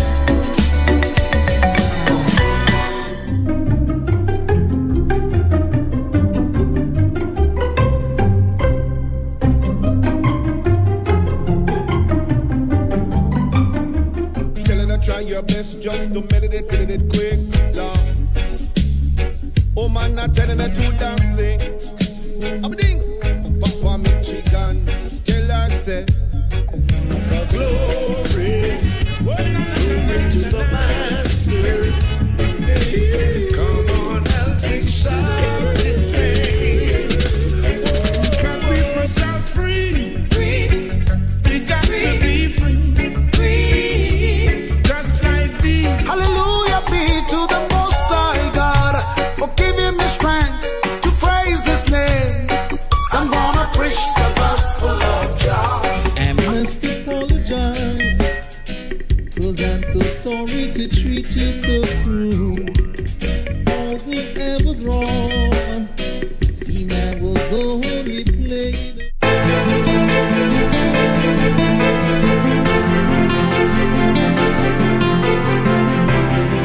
Mbona utakuleta za ovyo? Wewe unafanya kazi zangu. Lakini kila ninapokuita lazima unisikize na uniangalie. Tafadhali ungemrudisha matatizo. Utamlipa matatizo mshahara wake. Mara ghafla umeguka baby boy. Tena bila hata swaga. Anyway, on who you can do without me, right? You're not worth it.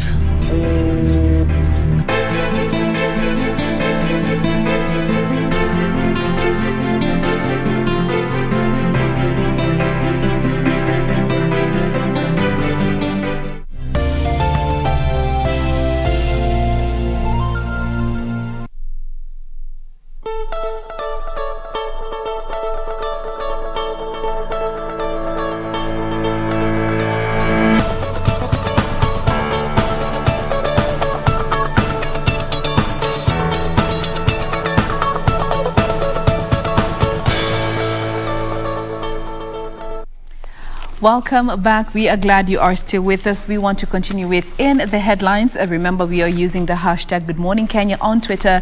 At KBC Channel 1 is our official station handle. Our individual handles are at Ray Manyara, at Dorina Range, at Victor Olo, and at Jane Wumboi. We continue with the papers, and I want to draw all of you guys to the main read of the front page of the Daily Nation. And this is in regards to what is happening in the Lands Ministry, with Karone saying that Ardhi House has been captured by cartels. So over the past 3 years, she has been pioneering the efforts to digitize the Lands Ministry, and it has so far been 3 years of developing and designing the National Land Management Information System to just make sure that they convert the millions of title deeds into credible digital documents that people can be using moving forward. And this will, one, cut down when it comes to the time that is involved and the costs that are involved, which are areas that she actually pointed out that the areas that people have been exploiting the common mwananchi when it comes to filing these records in the Lands Ministry. But now, on the other hand, she says, looking at the rot that is within the walls of Ardhi House, in her own words, we have looked at this reform, looked at the mess that we have created at the ministry over the years, the gaps when it comes to the data, the gaps in management, and if you were to look for people to punish for the mistakes that have happened in the ministry, then I am afraid you might be left with no one to do the reforms, because in one way or the other, we have all committed errors of omission or commission. Excuse. Those are the words of Lands CS, Farida Karane. And I think the last time we had a conversation with her here a couple of months ago, she said that there is just a lot of work to be done at the Ministry of Lands. And this dates back years and years and years ago, that even her administration has been struggling to put her house in order, because you realize that a person can walk into Ardhi House looking for that vital document, a title deed, and he or she will be taken rounds and rounds and rounds and rounds. Ultimately, mtu atambiwa file yako ilipotea, title deed ilipotea.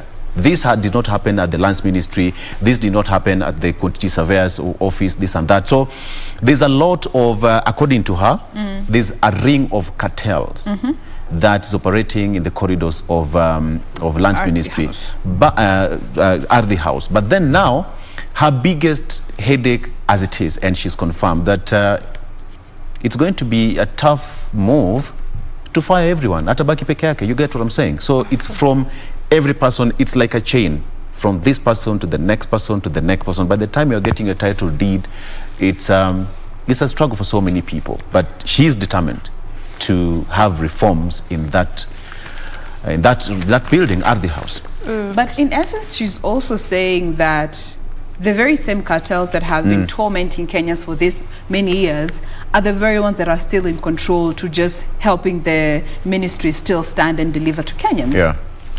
She is She is clearly determined since she took that office, and we have obviously seen that through the various reforms she's tried to introduce. Perhaps the issue might be the implementation. And why?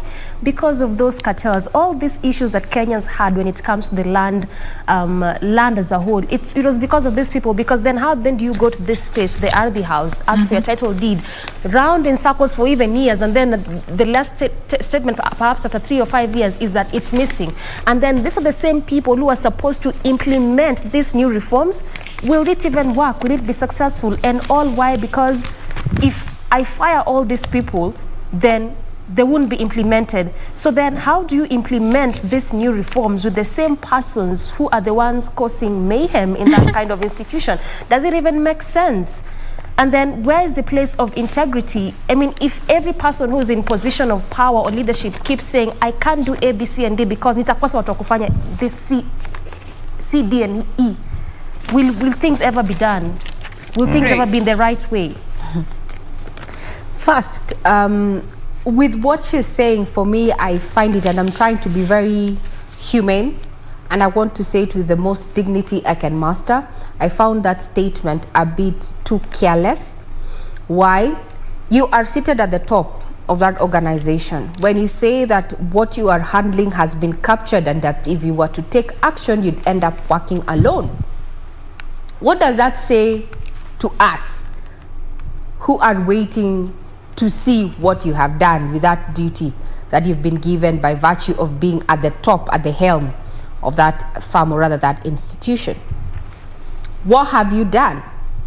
So when you say you still are determined to make these reforms, but the people you're working with are still the same people who are continuing to rob Kenyans of their land, making it difficult. People have even died following up on land matters. Imagine. We have historical land injustices that need to be put to an end and given a solution. But now here we have the CS coming out and saying, but you know what, if we were to bring to justice all those people who are either culpable by omission or commission or otherwise, I would have no one to work with. I mean, what are we saying? So we continue with still the same people who have put us in this situation so that we can have the system running. Complacency. I just have a question. If today I know my boss knows I'm the problem and my boss is working with me to create a system that will close the tap to where I have been getting my monies, do you think I will make an infallible system? Would I? Because that will be defeatist as far as I'm concerned. So I think she needs to just bite the bullet, so to speak. She started this. She needs to see it through, whether she's going to be doing it alone or with a team of 5 or 2, because we are not saying that Aarti House has only bad people. No. There are a few people who are, persons of integrity. And it seems as if she knows exactly what is going on. Why don't you pick those people who are willing to walk this journey and bite the bullet and say, you know what, enough is enough. People have been living as she's quotas. In the process. She's in the process. She's in the process, Victor. What I'm trying to say is, and I'm addressing what she has said. I am going with what and giving my opinion for that matter, Victor. So hold your gap. We cannot say that this place is held in capture by cartels, and we still are continuing. Something needs to give at this point. Look at where we are right now when you talk about historical land injustices. People have lived in tracts of land, ancestral land, for years as squatters. We just had a story there running by some people, squatters, saying that government needs to revert this land to them after the land leases expire 45, 50 years later. We need to do something. We need to do something, not to just say that we have been held in capture by some cartels, It reminds me of President Uhuru Kenyatta's statement in State House, talking about matters of graft. And he gave, a rhetorical question. Mnataka nifanye nini? And Kenyans ran with that statement. Not that he couldn't do something. It was all in the statement. We were wondering, okay, if the head of state, did he just ask us what we want him to do or what he should do? For me, I think, she's human. Heavy is the head, Regina. Yes, heavy is the head that carries the crown. Well, Victor, she needs to bite the bullet and bite it and, come out strong. And I like that it's a lady at the top and at the helm, and we know she's not the only person who said that, the ministry she's working for, or rather heading, is captured by cartels. We had that particular statement also issued by the Health Cabinet Secretary Mutahi Kagwe, who said, yes. Even former Nairobi Governor Mike Sonko. Yes. Yeah. But now so it's a thing. We hear, but now, we have been held captive then.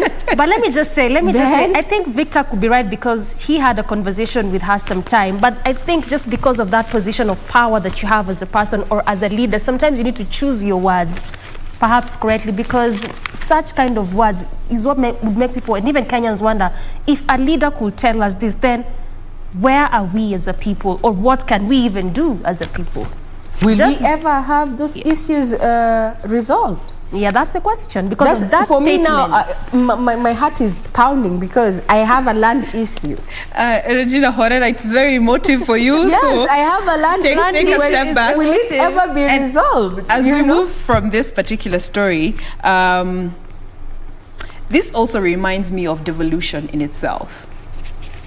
You know, there are so many people who are quick to criticize the president with how devolution has evolved in the country, forgetting that he was the first president to roll out devolution. And whenever we say heavy is the head that carries the crown, most of us will never really understand until you wear that crown and understand the weight that it comes with. So even for the CS to come out and say that there are cartels within the lands ministry, it's not something that has happened when she's there. It's something that I believe she found, and in her efforts to try and rectify the situation, because she actually says she has been getting a lot of resistance from some lawyers and bankers. And these are the main people that are involved when it comes to transactions where land is involved. So let's wait and see how this is going to pan out. This is meant to make it easier for the common mwananchi to be able to get their title deeds, because we're living in a time where people would easily hack into the land's website, alter records, transfer land, go and print a title deed. Na hivyo tu umenyang'anywa shamba. Na mjipate mko watu watano mna own the same shamba. Anyway, D. Yeah, so maybe to some good news, perhaps, or a good story, and this is a reprieve for HIV patients and specifically children. This is after HIV fight gets boost as country received children-friendly ARVs. Like you had mentioned earlier, is that during that COVID time, okay, we're still in that time, but when there was restriction of movement and ban on travel, it was difficult to get this kind of medicine, to even procure them. But now, Kenya has received child-friendly ARVs drugs from 5 UN agencies, and this is to accelerate treatment of minors living with HIV after almost a year of stock out due to COVID-19 pandemic. The drugs are flavored with strawberry to make them palatable for children who have previously resented the conventional beta ARVs. So receiving this donation, the Health CAS Secretary, that is Dr. Mercy Mwangangi, described the latest development as a big win for the country and also specifically for those for those youngings there, that is the children. And the 5 UN nation agencies include the UNAIDS, UNICEF, UNFPA, and the UN Women, who donated 47,000 packs of this kind of medicine for those children there. So that's that when it comes to matters health. At least good news for children, and specifically for patients, you know, for children, patients living with HIV. To some bit of politics, and again to that story that formed the front page of the PD, that is the differences which are now emerging as Chizuga Kid meet over who's to take that position, where divisions have now emerged in the family of the late Kwale women representative, that is Zainab Chizuga, after her children declared that they will contest that Matuga parliamentary seat. Mwanaisha Chizuga, who's a former TV journalist, and her elder brother Hassan Fudi have now differently declared interest in the seat of that particular area. Although elders had endorsed Mwanaisha for that post, Hassan, who's the son, yesterday maintained that he was his mother's preferred political heir. So the huge differences there, because according to Hassan, he was the mother's best person fit for that seat, and according to elders, Mwanaisha is the best person fit for that seat. So you can get more details on this particular article just to get to understand how these interests are growing, the family rivalry there, and then what next come 2022 for that particular seat. That is the Matuga parliamentary seat, Matuga seat there. Now, as we come to a close, as we bring this to a close, just to bring you up to speed, is that as Chola Simon is still following up on a rescue mission that was suspended yesterday after a boat that was ferrying 16 passengers in Homa Bay Pier, believed to be heading to Kisaka, Suba North there, capsized. 2 persons died.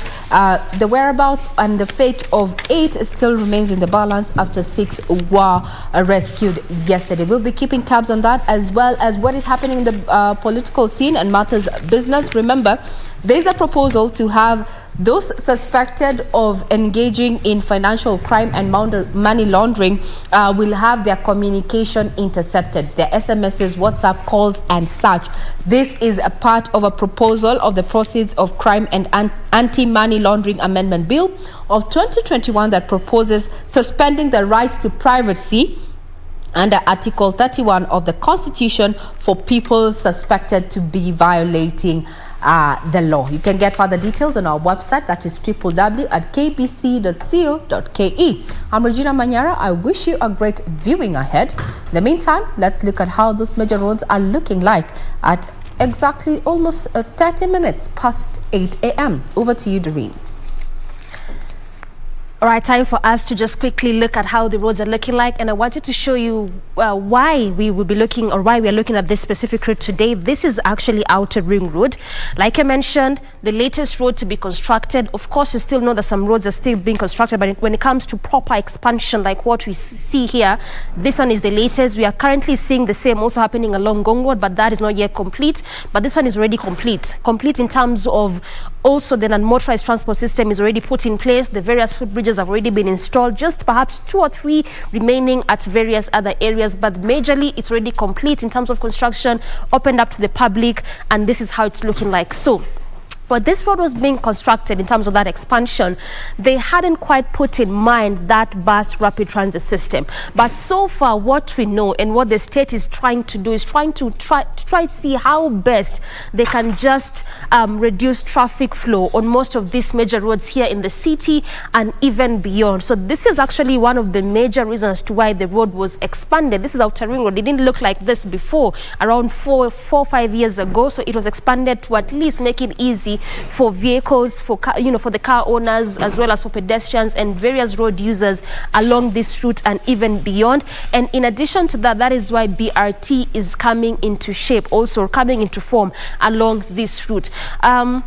They haven't put a specific time or date when it will start, but given the fact that it is one of those busy roads, just like Thika Super Highway, Wayaki Way, Jogo Road, that is why it has become necessary to also make sure that after that construction is complete along Thika Super Highway, they will also embark on this particular one, which is Outer Ring Road, again to just try and see how best they can reduce the traffic flow. So this is how it's looking like. But of course, when that project starts, in terms of that system, we shall continue to keep an eye on it to try and see how that is coming along. So right now, a quick look on the traffic flow along that route, which is the Outer Ring Road, and perhaps you can begin from that area as it gets to branch off to Kangundu Road. This is how it's looking like. Still the same as how it was around 7 a.m. Nothing has changed there.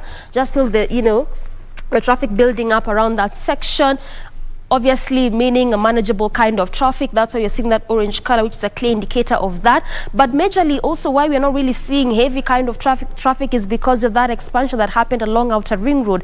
And again, in addition to that, also having the various footbridges, because having also footbridges on most of these major roads and also highways is also one of the things that reduces traffic, because it just clearly shows that we have specific lanes or roads for vehicles, and then we have areas that pedestrian can use. So instead of them crossing over from one side of the road to the other one via the road, they get to do that via the footbridges. So that is one of the things that also will reduce the traffic flow, because it simply means that traffic police do not need to be stopping vehicles here and there for pedestrians to cross over, because there's already that footbridge in existence. So that is also one of the measures as to why we're not seeing that kind of heavy traffic, because I can tell you for sure, oftentimes along this route, also given the fact that it accommodates a lot of estates, businesses therein, and most especially small and medium scale, that was also one of the major reasons to just kind of see that kind of heavy traffic. But this is how it's looking like. So again, also it simply means that we do not need to look at any alternative route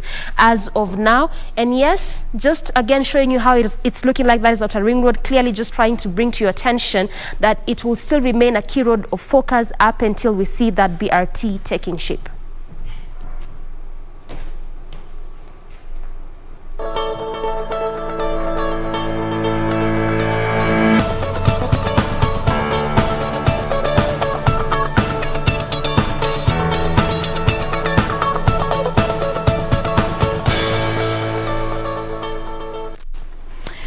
Welcome back. Glad you are still keeping us company. In case you're just joining us, this is Good Morning Kenya, and you are right in time for our first conversation for the day. And as we always do it every single Wednesday, as it is Ladies' Night, we also get to focus on ladies here on the show with this segment, Women at the Forefront. All about women, all about empowerment, all about breaking that glass ceiling and going for whatever it is you strive to go for as a woman. And today, joining us for this discussion, we have the pleasure of having Dr. Joyce Wanjiku Ngugi, who is the Deputy Governor of Kiambu County. Good morning, Dr. Joyce. Good morning to you. Thank you so much for making time to be with us today. You are welcome. We thoroughly appreciate that.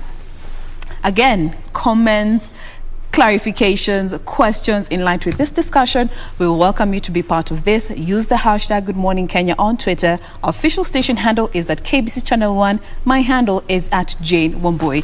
Now, we want to get to know you better and just understand how the journey to getting to where you are has been. So let's go way back, way back. Take us to your younger days, you know, looking at how life was growing up with your family when you were a young girl. How was that? Paint a picture for us. Okay, many years ago. Yes. I grew up in a place called Kieni. You know Kaninikega? Yes. Where he's the MP is where I grew up and brought up there. In a village where there were not so many people. And I schooled well. I'm in a family of 3 girls. Was brought up by a single mother who was a reader and a politician. Yes. Though she hadn't gone to school, but she was always in politics. We strived, of course, to go through our education, but we did. And I went to Tumutumu Girls High School, where I did well and joined Egerton University. I can say about readership, I began becoming prefects and readers of small groups. You used to be a prefect back in school. Yes, and when I went to Egerton University, immediately a group enters, they could have a number of students who used to apply to be counselors, and they become peer counselors. So I'm among those who applied, which they could take 12 per year, and I managed to be among the 12. Became a peer counselor, and that is where I started training on my counseling skills as a peer counselor. And within that period, I gained a lot on psychology. Of course, I've done teaching in the university. I also did a lot of psychology in it, which attracted me most. So even when I decided to go for my master's, I mastered in psychology. It was an easy transition into it. Yeah, it was an easy transition into it.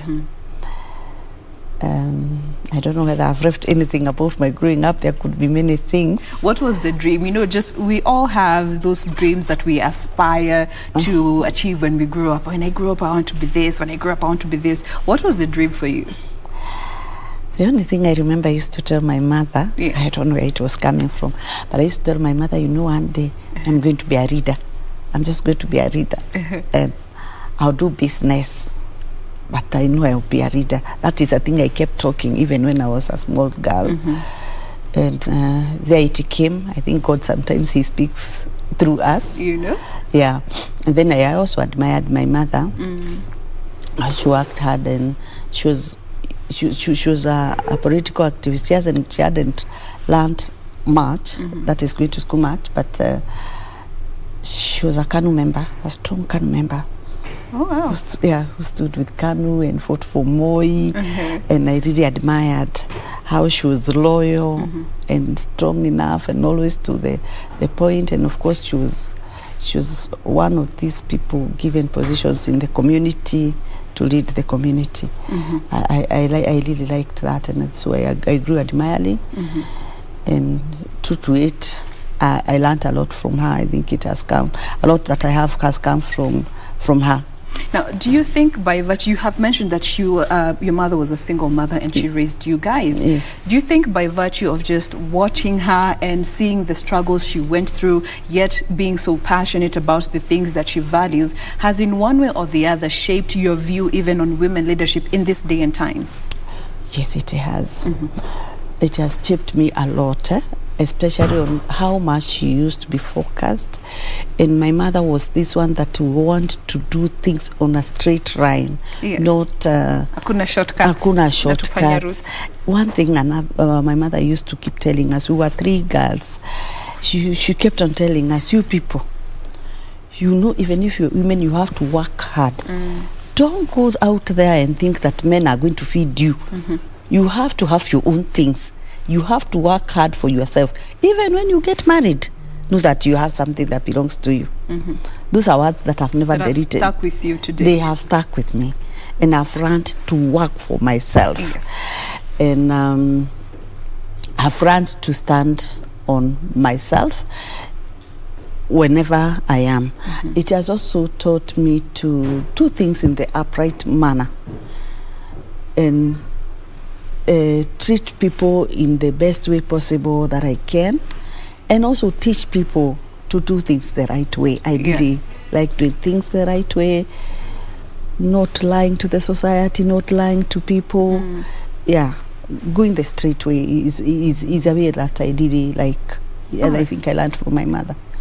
They say the straight path is always narrow. Yes. And that's why many people don't always want to go straight. You know, this shortcut will get me there faster. But I love that you have stuck with what you were taught from a very young age. Sure. Remember, this is Women at the Forefront. We want to take a very quick break, but we welcome you to share with us in regards to this discussion. We have Dr. Joyce Ngugi, who is the Deputy Governor of Kiambu County, joining us on this segment to help encourage our young girls out there watching us this morning. Stay with us. We'll be right back.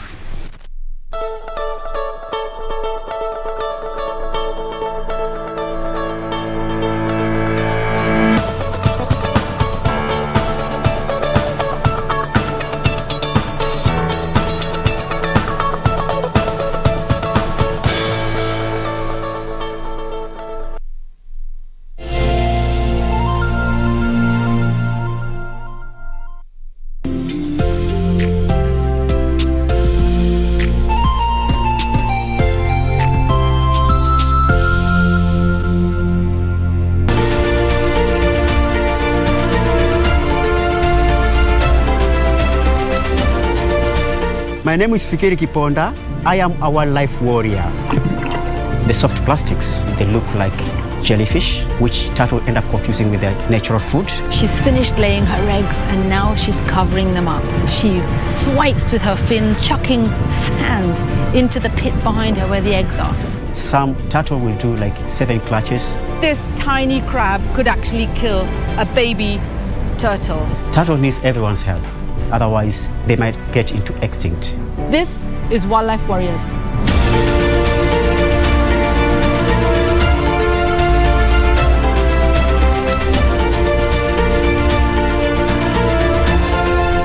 Telling her try your best just to meditate it quick, Lord. Oh man, not telling her to dance it. Abding, Papa Michigan, tell her say, glory. Glory to the Master. Come on, help me shout this name. Can we push out free? We got to be free.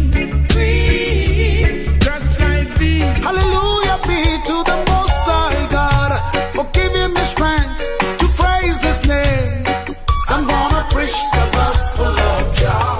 I must apologize, 'cause I'm so sorry to treat you so cruel. All that was wrong, seen I was only playing. Llégale toda completa, olvídame, selvas, olvida el temor. Hey, what is this? Come here, look. A lighter? I don't know. Show it to the boss. I just hope that the vet hasn't beaten you to the punch. If he already has, everything we've done would have been in vain. If my son dies, I will never forgive myself. I have to know what happened. Just can't marry you ever because I am very much in love with somebody else. All right, Cassandra. What in the world is the meaning of this? Entrégale toda completa, olvida reservas, olvida el temor. Dame la llave.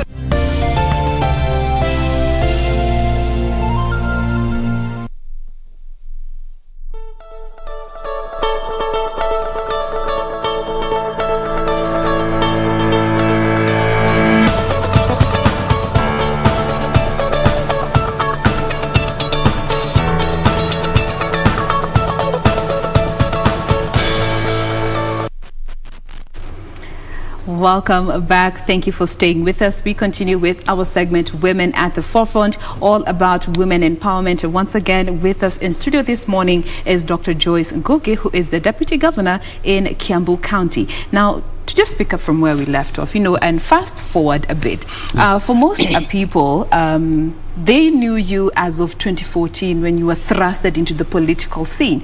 But getting to that point where you actually stepped forward politically, tell us how that metamorphosized and transitioned to you coming into the political scene.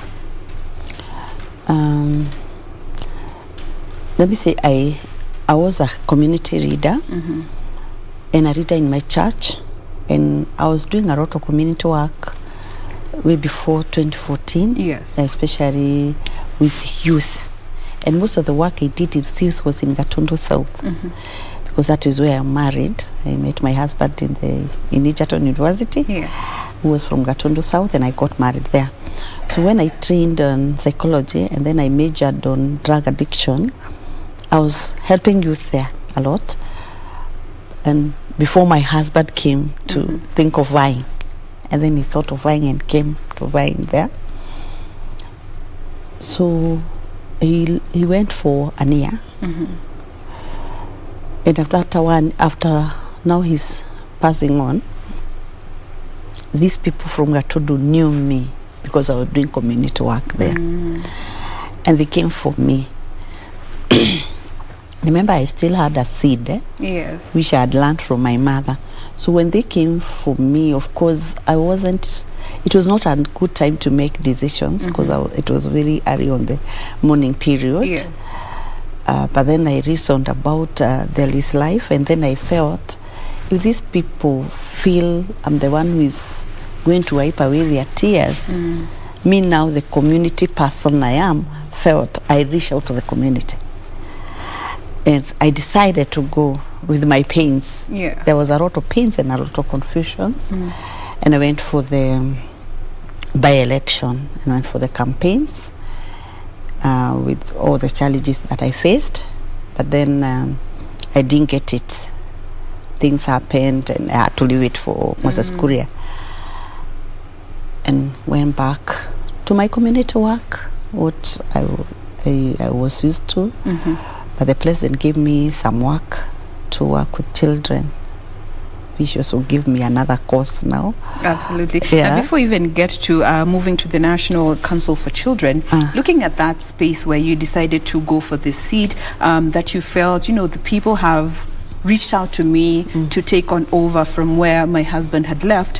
What are some of the lessons that you learned, and especially being a woman thrusted into the political scene? Maybe some of the reasons I learned is there are a lot of challenges when women hit into leadership. Very few people will trust you. Though I do, when Gatundu people called me, a big number was in trust with me. So because of the competitors, there are a number of challenges that women will face. As compared to our male counterparts. The discrimination because of gender. Our society will always believe leadership is for men, especially women politics. Come second. Women come second. And there are those who think when women go for politics, they are not serious. It is prostitution. It is this and that. And I faced those kind of challenges and wordings. such that some would even ask, now she's just a widow, what is she looking for? What is she should be offering? at home mourning. And I remember there's a singer who came singing a song, formed a song, IQ singer who is famous, singing that I should be home mourning. But you see, that kind of a challenge, because I'm a woman. Just because you are a woman. I'm a woman and you are a widow. Yeah. But they forget that you've not died and there's life after that. Yeah. And you have children that you have to look after. Yeah. Yeah, though the society expects you just stop your life there. And then there is this, I told you I'm born in Nyeri, so I'm married in Kiambu. There were those now attacking me with my locality. Kusema wewe si wa huku. Wewe si wa huku should go back to Nyeri, atupei mtu wa Nyeri. Which is a thing that I like talking about even today. Yes. You cannot limit where your daughters will be. And we all have daughters. And everybody has a daughter. Don't know where your daughter will be. So if your daughter closest to the other side of Mount Kenya, are you going to close doors for her? You see, those are challenges that women will always encounter where you come from. Yes. Yeah, but I tell the society, women don't have places where they belong. They can be anywhere.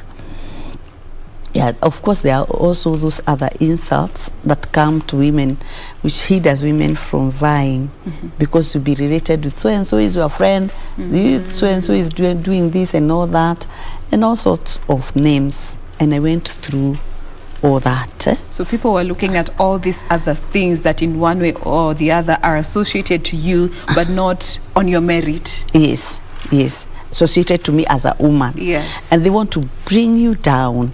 And many women face this, and they're brought down, and they're hindered from reaching their goals because of those kind of challenges. And of course, finances, because the women will not have enough finances to compete with these men. Many women are not financially independent. Yes.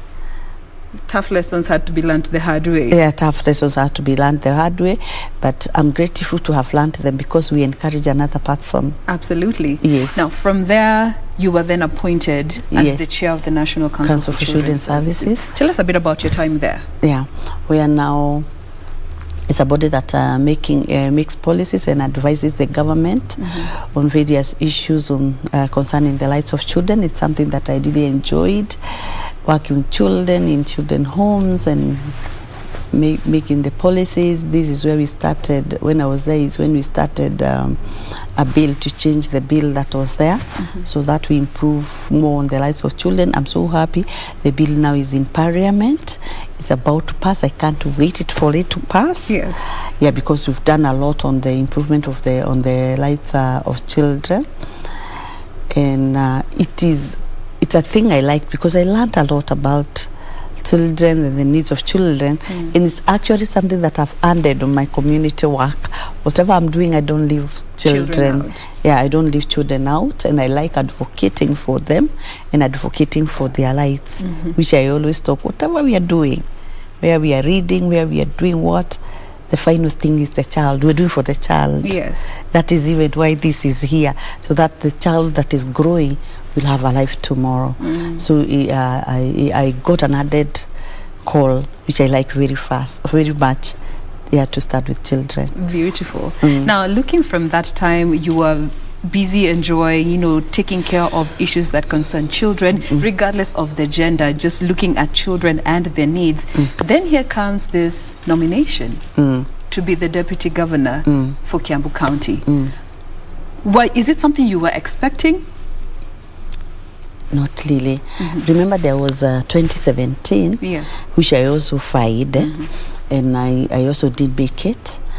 And where also I didn't make it, I went also back to the children department. The president took me back to the children department. Yes. I think I hadn't done bad. So it is from there now that the nomination of the DG came in.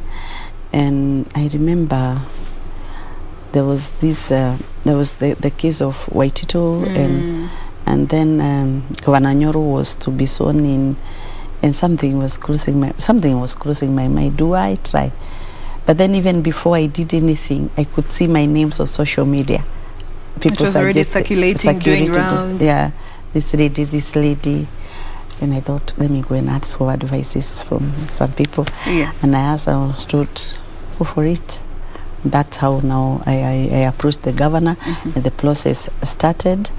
And by God's ways, I got the nomination. And I always thank the people who stood in that gap. And I thank the governor for giving me that position. Yes. Yeah, and on behalf of all the women, because we are happy when women are given positions. Yeah.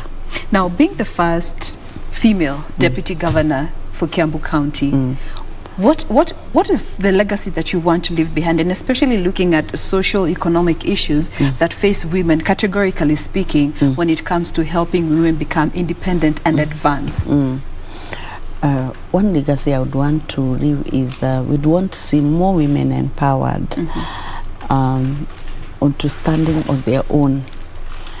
Kiambu is a place where there's so many challenges with women. Single motherhood is a lot, and some single motherhood is single, yet men are there. The fathers are very alive and yeah, about moving about their lives. Yes, because of alcohol and drug use, and there are a lot of widows within there. Another thing is we have Kiambu in the country, we have the biggest number of children homes, surprisingly enough, because of lack of responsibility to look after our children. Because when you go to those homes,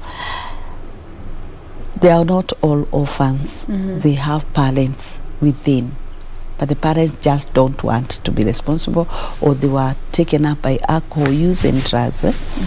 So one thing I would really want for the women to benefit from empowerment is to do something on mental illness and drug use. It is a menace that have eaten Kiambu a lot. Recently, we were categorized as reading in suicide. This is the result of mental illness. It means that is how far we've gone to suiciding in cases of murder. Those are results of mental illnesses, which has all come along with the stresses, has all come along with the use of drug and alcohol abuse, which I would really want to leave. We have legacy that we have addressed this. We have left counseling centers, we have left rehabilitation centers to try and change our society. Because you see, even when we talk about empowerment, sometimes we don't even have the men to empower. They've been lost in alcohol. So that we also support these women. They get people to support them, and as we support them, are they even mentally stable to handle? You have the mental capacity to actually... Yeah, the mental capacity even to handle. Yes. Yeah. And you know, when women are straining this to bring up the children, we expect still another generation that is not well. Yeah, the vicious cycle just is passed on. Yeah, the cycle just passed on, the cycle just passes on. And I, as I said, I always speak from our children. Please, let's look after what our children gaining from all this. What are they learning from all this? What are we giving them when our society is not okay? Yeah. And when it comes to encouraging more women to step up, and because there's always this narrative that we are creating room for women, but they're not stepping up to also take up these positions that we are giving them, which is a term that I don't like, but is being used. When it comes to encouraging women to step up, to represent women and the challenges that women face, what do you feel needs to be done for women to understand that there's some issues that are women related, that only women are best positioned to speak out and work on to build a better foundation for the next generation? We need more women in leadership positions to be on decision-making tables, so that they are able to look at those society issues, humanitarian issues, generational issues, Yes. because somehow women are better into looking at the family issues than men. So when they are on the decision making tables, we can maybe improve the standards of our society. And I appreciate men, they think big and think about our roads and our buildings and all that, and we need them. Yes. But then how is the humanity and the families? That is why we need those women on the table. But our women, we find them that they're not able to come out because of the challenges that I was trying to mention. They are tied with family issues, family responsibilities, so sometimes they are not able to do well, or they're not able to balance to be in leadership. The money issue, they have no enough resources to fight for those seats. Like now I know there are so many women who want to fight for governance positions, but when they remember finances, it's a factor that cannot be ignored. Yeah, you can't ignore it. And also the man-dominated environment that makes a woman brought down, intimidated, discriminated, will make women not come out even on some lesser seats, the MCAs and the rest. And we'd want to tell the society, please, women can also read. Yes. Let us give them space without the challenges and the insults. And you woman there, come out and let the insults go. Just close your ears and focus onto what you want, and you will get it. The sisterhood is also another issue. Sister supporting sister. Sometimes we don't support one another, most of the times. But I know now women are waking up, and I want to tell them to wake up more and support you, sister. Imagine now we have 51% population being female. What can't we do if we support one another? It is the high time the women come out, have the sisterhood, and we support one another, so that we fight for our generation. What do you make of the 2/3 gender principle? It is something that has been of quite the debate years on end now. What are your thoughts on it? Actually, I've never stopped mourning about the 2/3 gender, which didn't go through. We had the BBI, and we thought here there is going to be a way. It had put a number of positions for women. More women. Now we kind of have lost, but we have not lost yet. We are preaching to our women what I've just talked about, the sisterhood. We still have remained with it. Let us have our 2/3 gender ruled by supporting our women. And also we preach to the men. Now that even the BBI went, and one of the things that the BBI had said was, whenever we have positions with a boss and a deputy, can we mix the gender? If you are the governor, can you appoint a woman? Still preach to the men to buy this, even in other positions. And I always thank the president, because we've been having many ministers now who are women. May we be added more. We will keep pushing, on our own way, na najua tutapenya. Spoken like a true woman. Yes. Now, coming back to your role as a deputy governor in Kiambu County, many a times when you hear conversations between governors and deputy governors, for the better part of what has been on mainstream media, unasikianga mara the governor and the deputy are not always in very good terms. How has your experience been being in the office of the deputy governor? Let me say, when there's a boss and the deputy, they can never be equal, and so you expect maybe sometimes it's not that smooth, but you have to learn your skills of taking up the positions. Yes. One, learn from what does the Constitution say, or how is your position defined? If I'm defined a deputy, I'm a deputy, I'm not the governor. And funny enough, our Constitution does not give a lot of work to our deputies. It has left a lot of things. And what am I supposed to do is only to assist my governor on his duties, do what he directs me, and I cannot touch what he has not directed me. Therefore, why should I not survive? I only need to do what I'm supposed to do. And when I'm not doing, I only take up my leadership qualities and do other duties, because there's a lot of community work to be done. Needs to be done. Yeah, so I can never be idle. I will always be doing duties. Today I'm here talking. From here I'll go to do a duty that the governor has sent me to do in Thika. Immediately I finish there, I'll go to my other community work in Gatondo South. I'm rushing to do something. Yes. So you organize yourself, you make yourself busy, and of course obey your boss. Yes. So in as much as there aren't many constitutional duties delegated to the office of the deputy governor, the responsibilities will never fall short of being need to be done. Yes. But in one way or the other, is the office of the deputy governor underrated? A lot. It's totally underrated. Because you'll find that in most cases they are forgotten. There are decisions being made politically and the deputy governors are not there. There are people even who plan, even in Kiambu, who are planning for a function and they plan for the governor and they don't know they have a deputy. They leave the deputy governor out of the whole planning process. Yes, they leave the deputy governor just out of the whole process, which is not a nice thing. Because you are a leader, and the fact that you are deputy governor doesn't mean you are not, you're not a full leader. But there is that kind of discrimination, there is that left out, there is that underrating the position. Reasons I don't know why. And this deputy is always next to the governor. There's no much difference between the two. Yes. And there should no much difference between the two, because this is the one that assists the other one. Yes. If this one would travel, this one would take over and help.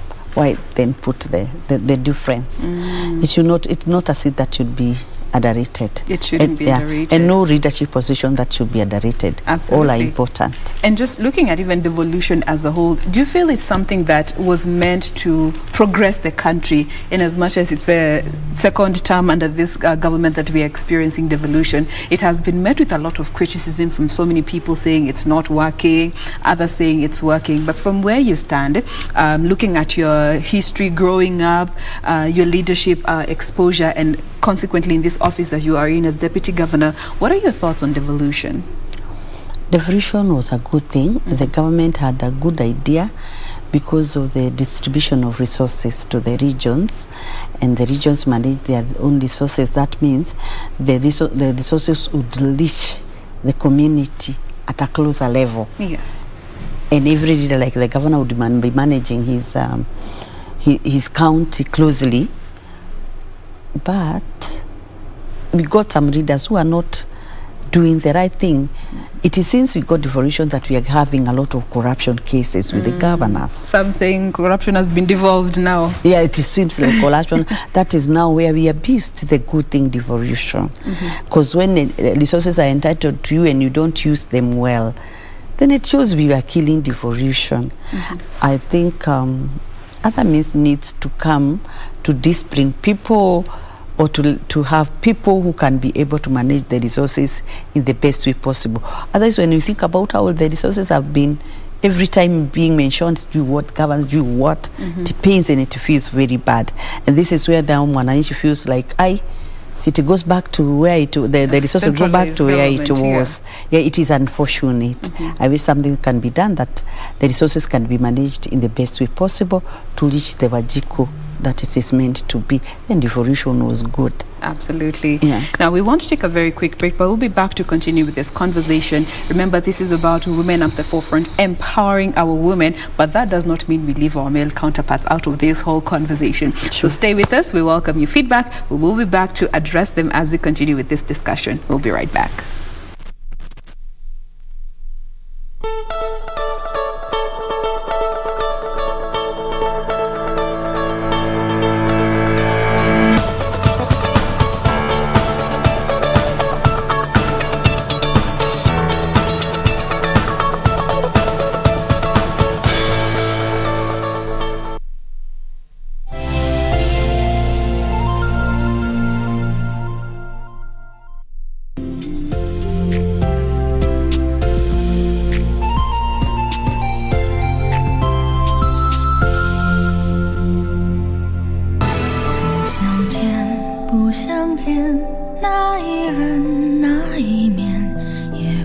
want to send my men to investigate in Henan.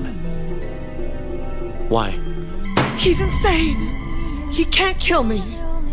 So he'll paint me as a criminal instead. Mr. Chief, could you please keep them open for at least another hour? At least allow our citizens outside to come in. How am I supposed to show him mercy? Where's the criminal? I want him questioned. I want a confession out of him. They need to be dealt with. Yes, sire. Wait. How could I forget about him? If your secret were to get out, it could be a problem.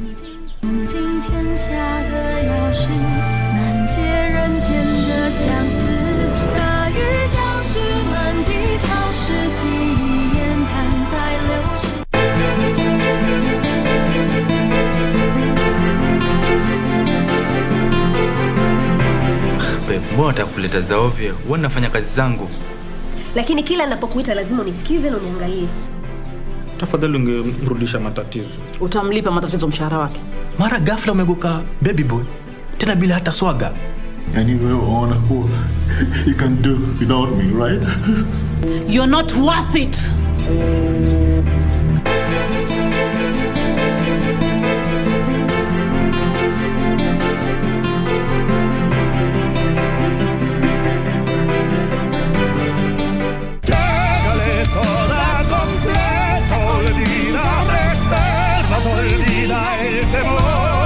Hey, what is this? Come here, look. A lighter? I don't know. Show it to the boss. I just hope that the vet hasn't beaten you to the punch. If he already has, everything we've done would have been in vain. If my son dies, I will never forgive myself. I have to know what happened. Just can't marry you ever. Because I am very much in love with somebody else. All right, Cassandra. What in the world is the meaning of this?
We are back. We now continue with Women at the Forefront as we also bring this conversation to a near end. We still have with us Dr. Joyce Ngugi, who is the Deputy Governor in Kiambu County. Now, before the break, we had just mentioned the male factor when it comes to women empowerment, because many a times as women, we say women for women, and for most people always look at empowerment as supporting this gender and leaving the other gender out, forgetting that we live in the same space. Understanding the role that men have to play when it comes to empowering their female counterparts, that is us women, in terms of leadership and taking up, also stepping up in the political space.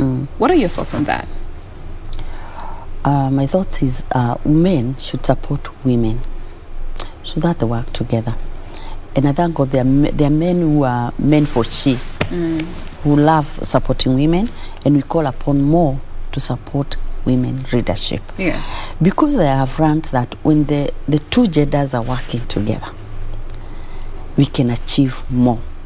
Because, you know, those are two individuals created differently. Yes. And they have different interests or different areas that one can do best.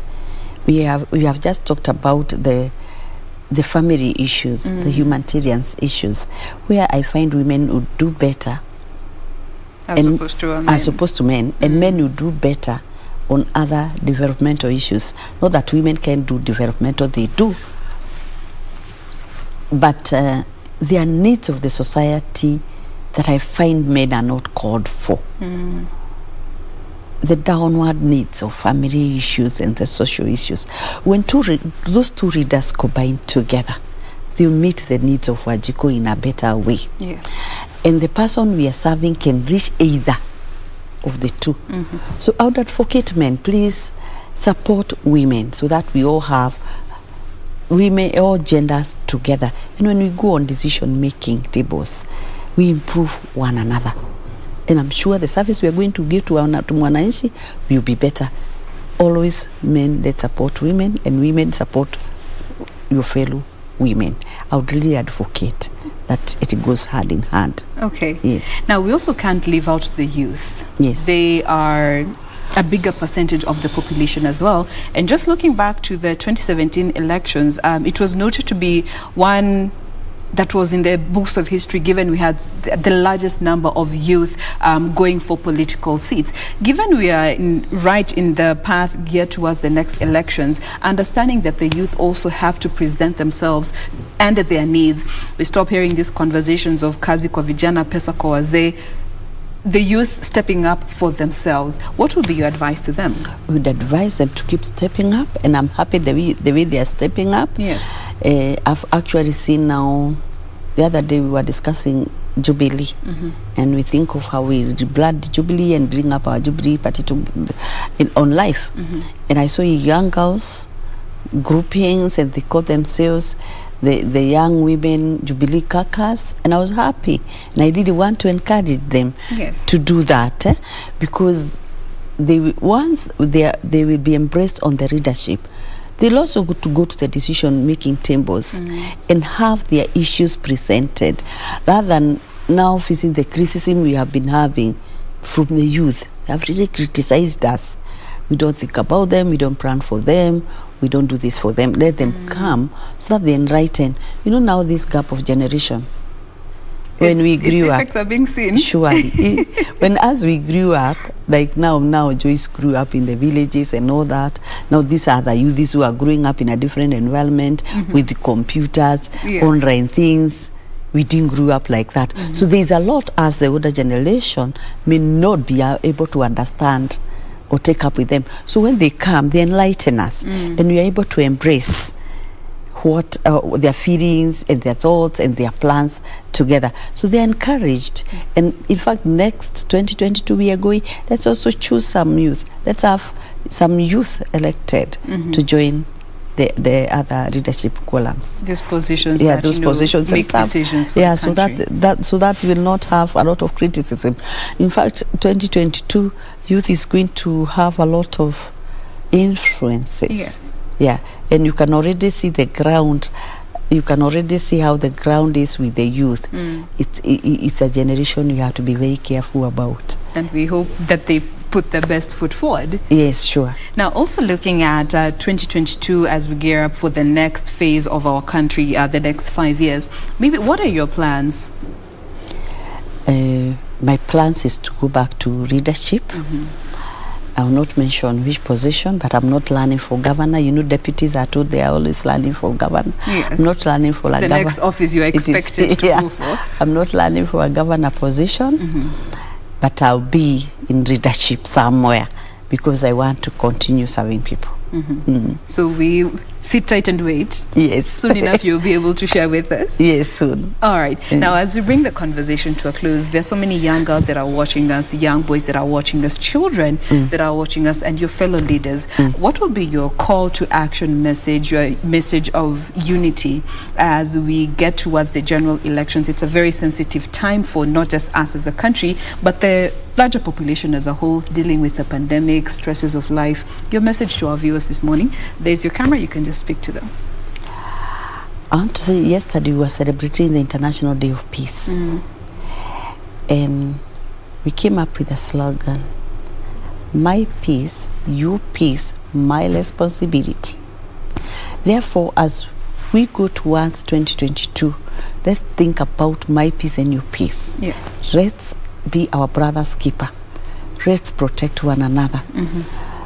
Leaders, let's avoid utterances that can bring fights and divisions, so that we avoid any repeat of 2017, any repeat of destroying our property and community. 2, the pandemic you just mentioned has brought our people down mentally, financially. People are tired and sick. Let's take care of our society. We cannot afford to add more pain to what they already have. They have enough pain. And my last one, the 2 years that we've gone through pandemic, and we've seen the way it has gone. Let's think about the position of God. What does God want? Because he knows about the disease. I think he has a message of unity. Remember, it's a disease that came and equalized everyone. Hakuna kwenda India. No going to India for treatment. No going where. Everybody would get sick. All of us on masks. Everybody has been equal. What does God say about this? Unity. It is time for unity. It is time for humility. It is just time to do the right thing and serve our people. And I greet everyone outside there listening to me. Absolutely.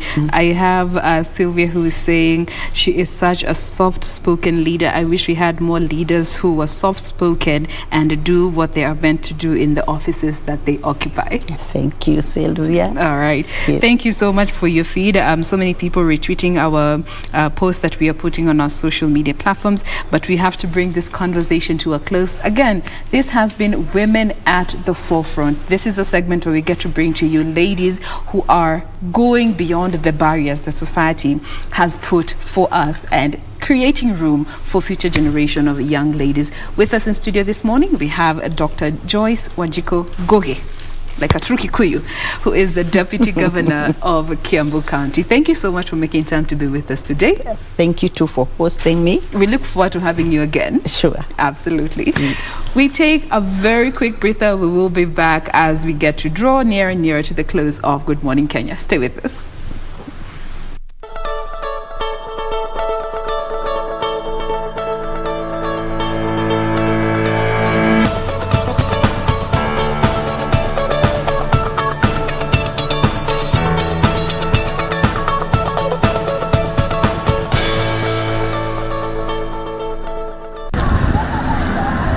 In the quiet corners of this crowded slum, Kibera, 17-year-old Anne Mwende, not her real name, has been forced into adulthood with responsibilities beyond her years. Nilikuwa na uhusiano wa boyfriend after kumaliza class 8 ndo kapata ball. Pregnancy denied her enjoyment of her teen life. Nilijua masomo yangu imeisha hivyo. Sitaienda tena. Nikasema hivyo tu ndo vile imeisha. Sasa vile nimepata ball zilipua fi. Her life took a U-turn. Nikaona hope maisha yangu itachange. She was prepared for the worst anyway. Mi Kenya tunasema nirudi shule, nimalize shule, then nitafute job ama nisome kitu yenye naweza fanya. Her mother is supportive of her dreams, but she tells me the community will never let her be. Watu ukaa chini, wana discuss maisha yako.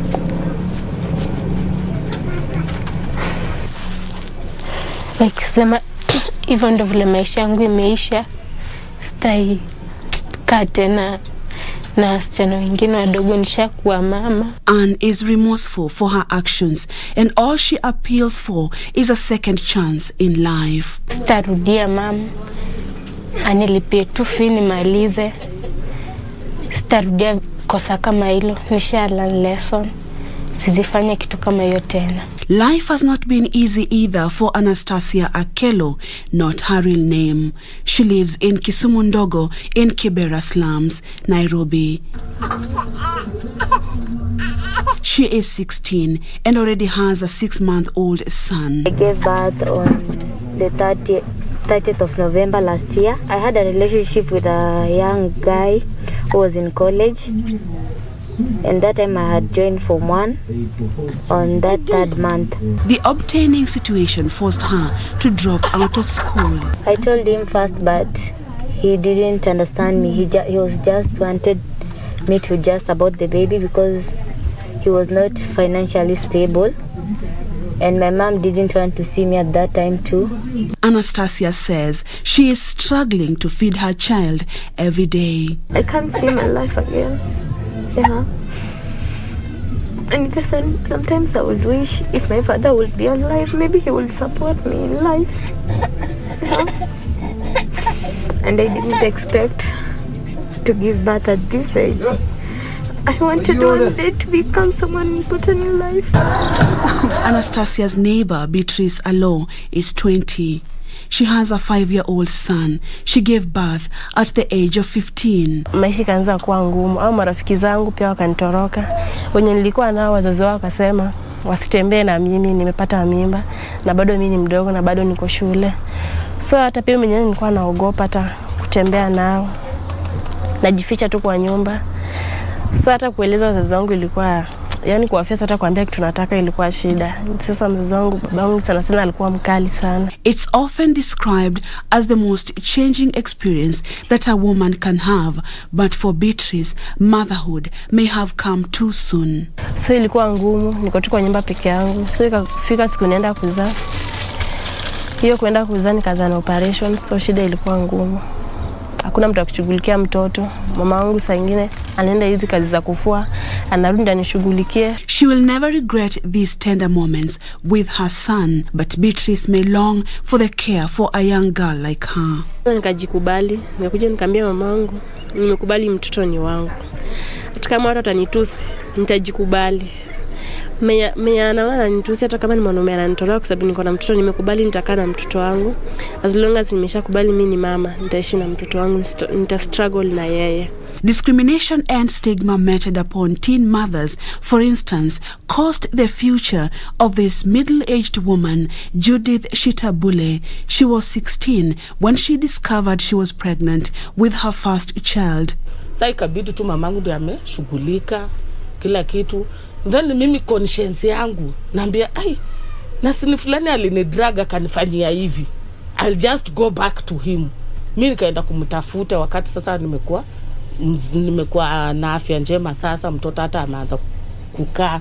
Kaenda kumtafuta, nikamuuliza wewe, na vile nilifika tu hivi akaniambia I'm sorry, nilifanya vibaya, but I want my child. Shitabule's ambition of becoming a nurse evaporated. Mimi ndio huyu huku, mimba ndio hiyo, mimi naona tu tumbo imegrow, lakini sijajua ni. So my neighbors wale wa nyumbani sasa, na unajua wote tu ni relatives, wakasema aku mtoto sangeenda tu university, na unajua sasa ni vile my family is ile humble background, sasa wangeweza hata kunipeleka hiyo parallel.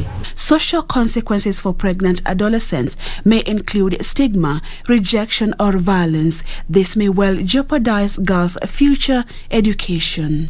It should not be the end ya maisha ya mtu.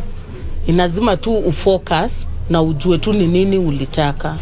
Unajua vitu mingi zimeweza kuwaste hata wa mama wengi, ni kwamba sasa kama mimi vile nilizaa mapema, ikabidi niolewe mapema, na ikabidi tena nitoke huko. Kitu yenye huwa inapoteza watu wengi, wakishatoka huko wanaona tena wapate bwana mwingine. According to the World Health Organization, pregnancy and childbirth complications are the leading cause of death among girls aged 15 to 19 years globally, with low and middle income countries accounting for 99% of global maternal deaths of women aged 15 to 49 years. However, a team from the Polycom Development Organization in Kibera is leading a campaign to raise awareness about teenage pregnancy and family planning. We have so many girls, teenage girls, who have become pregnant in this community, and the COVID situation worsened it because many kids were at home And because most of their parents lost their jobs and everybody was at home, then the small house becomes too congested for everybody. So most of them would seek for places to feel free, and mostly they got into men's houses, mostly men who were single, and they became pregnant. Jen Anyango, the Polcom team leader, laments that some families refuse to break with tradition, making their work difficult. If these kids are not protected, they're going to have more kids. Because some of them have had their kids because, in exchange for something. People from slums like this one are more likely to have children at their younger age. This not only cuts into their own incomes, but also earning potential of their country. The government should own up. The girls even go for their, we call it prenatal clinics.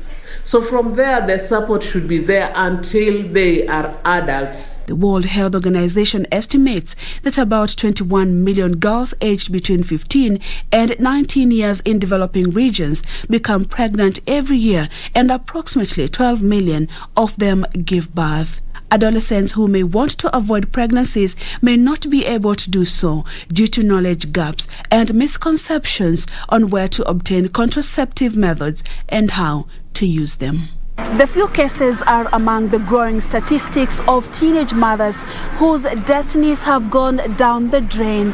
Stigma is playing a greater role in destroying the future of these girls. Where will the help come from? Purity Museo in Kibera, Nairobi County.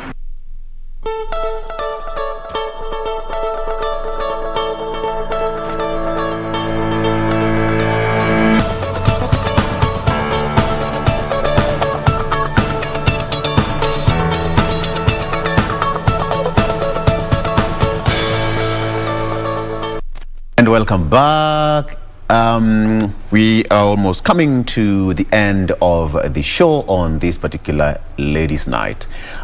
Jen, you had a very, very, very good conversation with the Deputy Governor. She's so soft-spoken. Hey, forget your Jalu. So soft-spoken. Soft-spoken. And yes. I love the way she was articulating the issues. Her background. They say that you'll never understand someone pretty well until they open up and tell you, their growth, where they came from, how they were way back in the years, and where they are right now. Some people might even think that you woke up one day and find yourself here in KBC. Oh. No, absolutely not. There is a procedure. Works together to get you to where you are, even including those parts of your life that you don't like. So that was an amazing debate, and I hope somebody learned from there. She's quite a humble lady, and perhaps that's why Kiambu is one of the most peaceful counties around here, because that kind of working relationship between the deputy and her boss is, just okay. Just okay. Yeah. Okay, so before we wind up, kuna watu hapa, Ametuma salamu. Ametuma salamu. Kwanza, there's a gentleman called Elijah Kimani wa Kandara. Elijah ametuma salamu. In fact, he said salams. Like how many people? 1, 2, 3, 4, 5, 6, 7, 8, 9, 10, 11 people. Elijah wa Kandara. But let me start with this is 420-24/7. I don't know what kind of name is that, but anyway, Iten Dani, tune in. Thank you so much. Molimu Malera Raymond, thanks for the show. I'm tuned from Mayanja, Bungoma County, Western Kenya. Nice one. Kolo Jeborgay, watching all the way from Kericho County. Good morning, Kenya. Thank you so much, Kolo, for watching.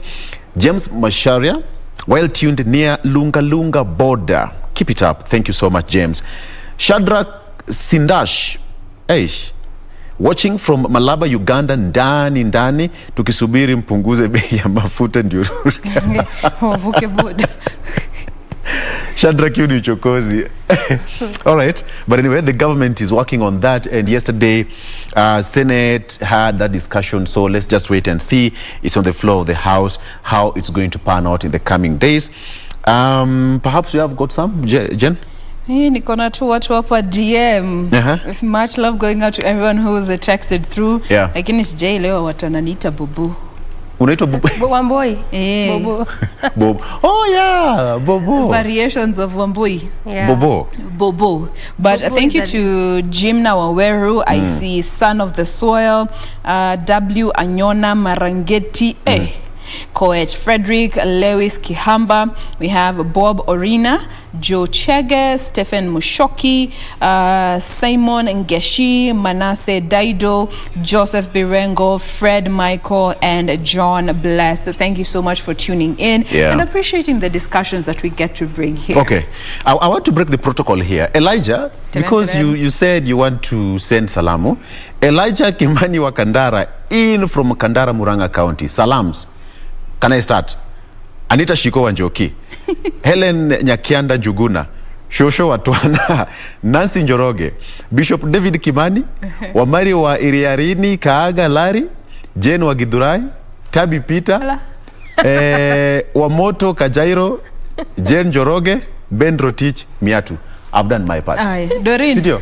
tuma salamu pia wewe. Kuna mtu amekuovertake. Okay. No, for me, sina salams, and I think you guys are already exhausted whatever we have on the socials there. But let me just say, speaking. Vic said there that what we have learned even from that conversation, for me, I think is that part when the DG said, even when you get married or when you are married, it does not in any way stop you from you as a woman from becoming everything and anything you need to. Good take home. Okay. Become. You need to become everything that you're meant and destined to become. All right. Now, indi ile wakati tunafukuzangwa hewani. We want to say goodbye for now, but tomorrow we will still be back here on KBC Channel 1 for the final edition of Good Morning Kenya for this week. Be sure to catch us tomorrow. I'm Jen Wamboi. Enjoy the rest of the viewing. My name is Victor Lo. Always a pleasure having you on board. See you tomorrow. Have a blessed day. I'm Doreen Arange. Good morning.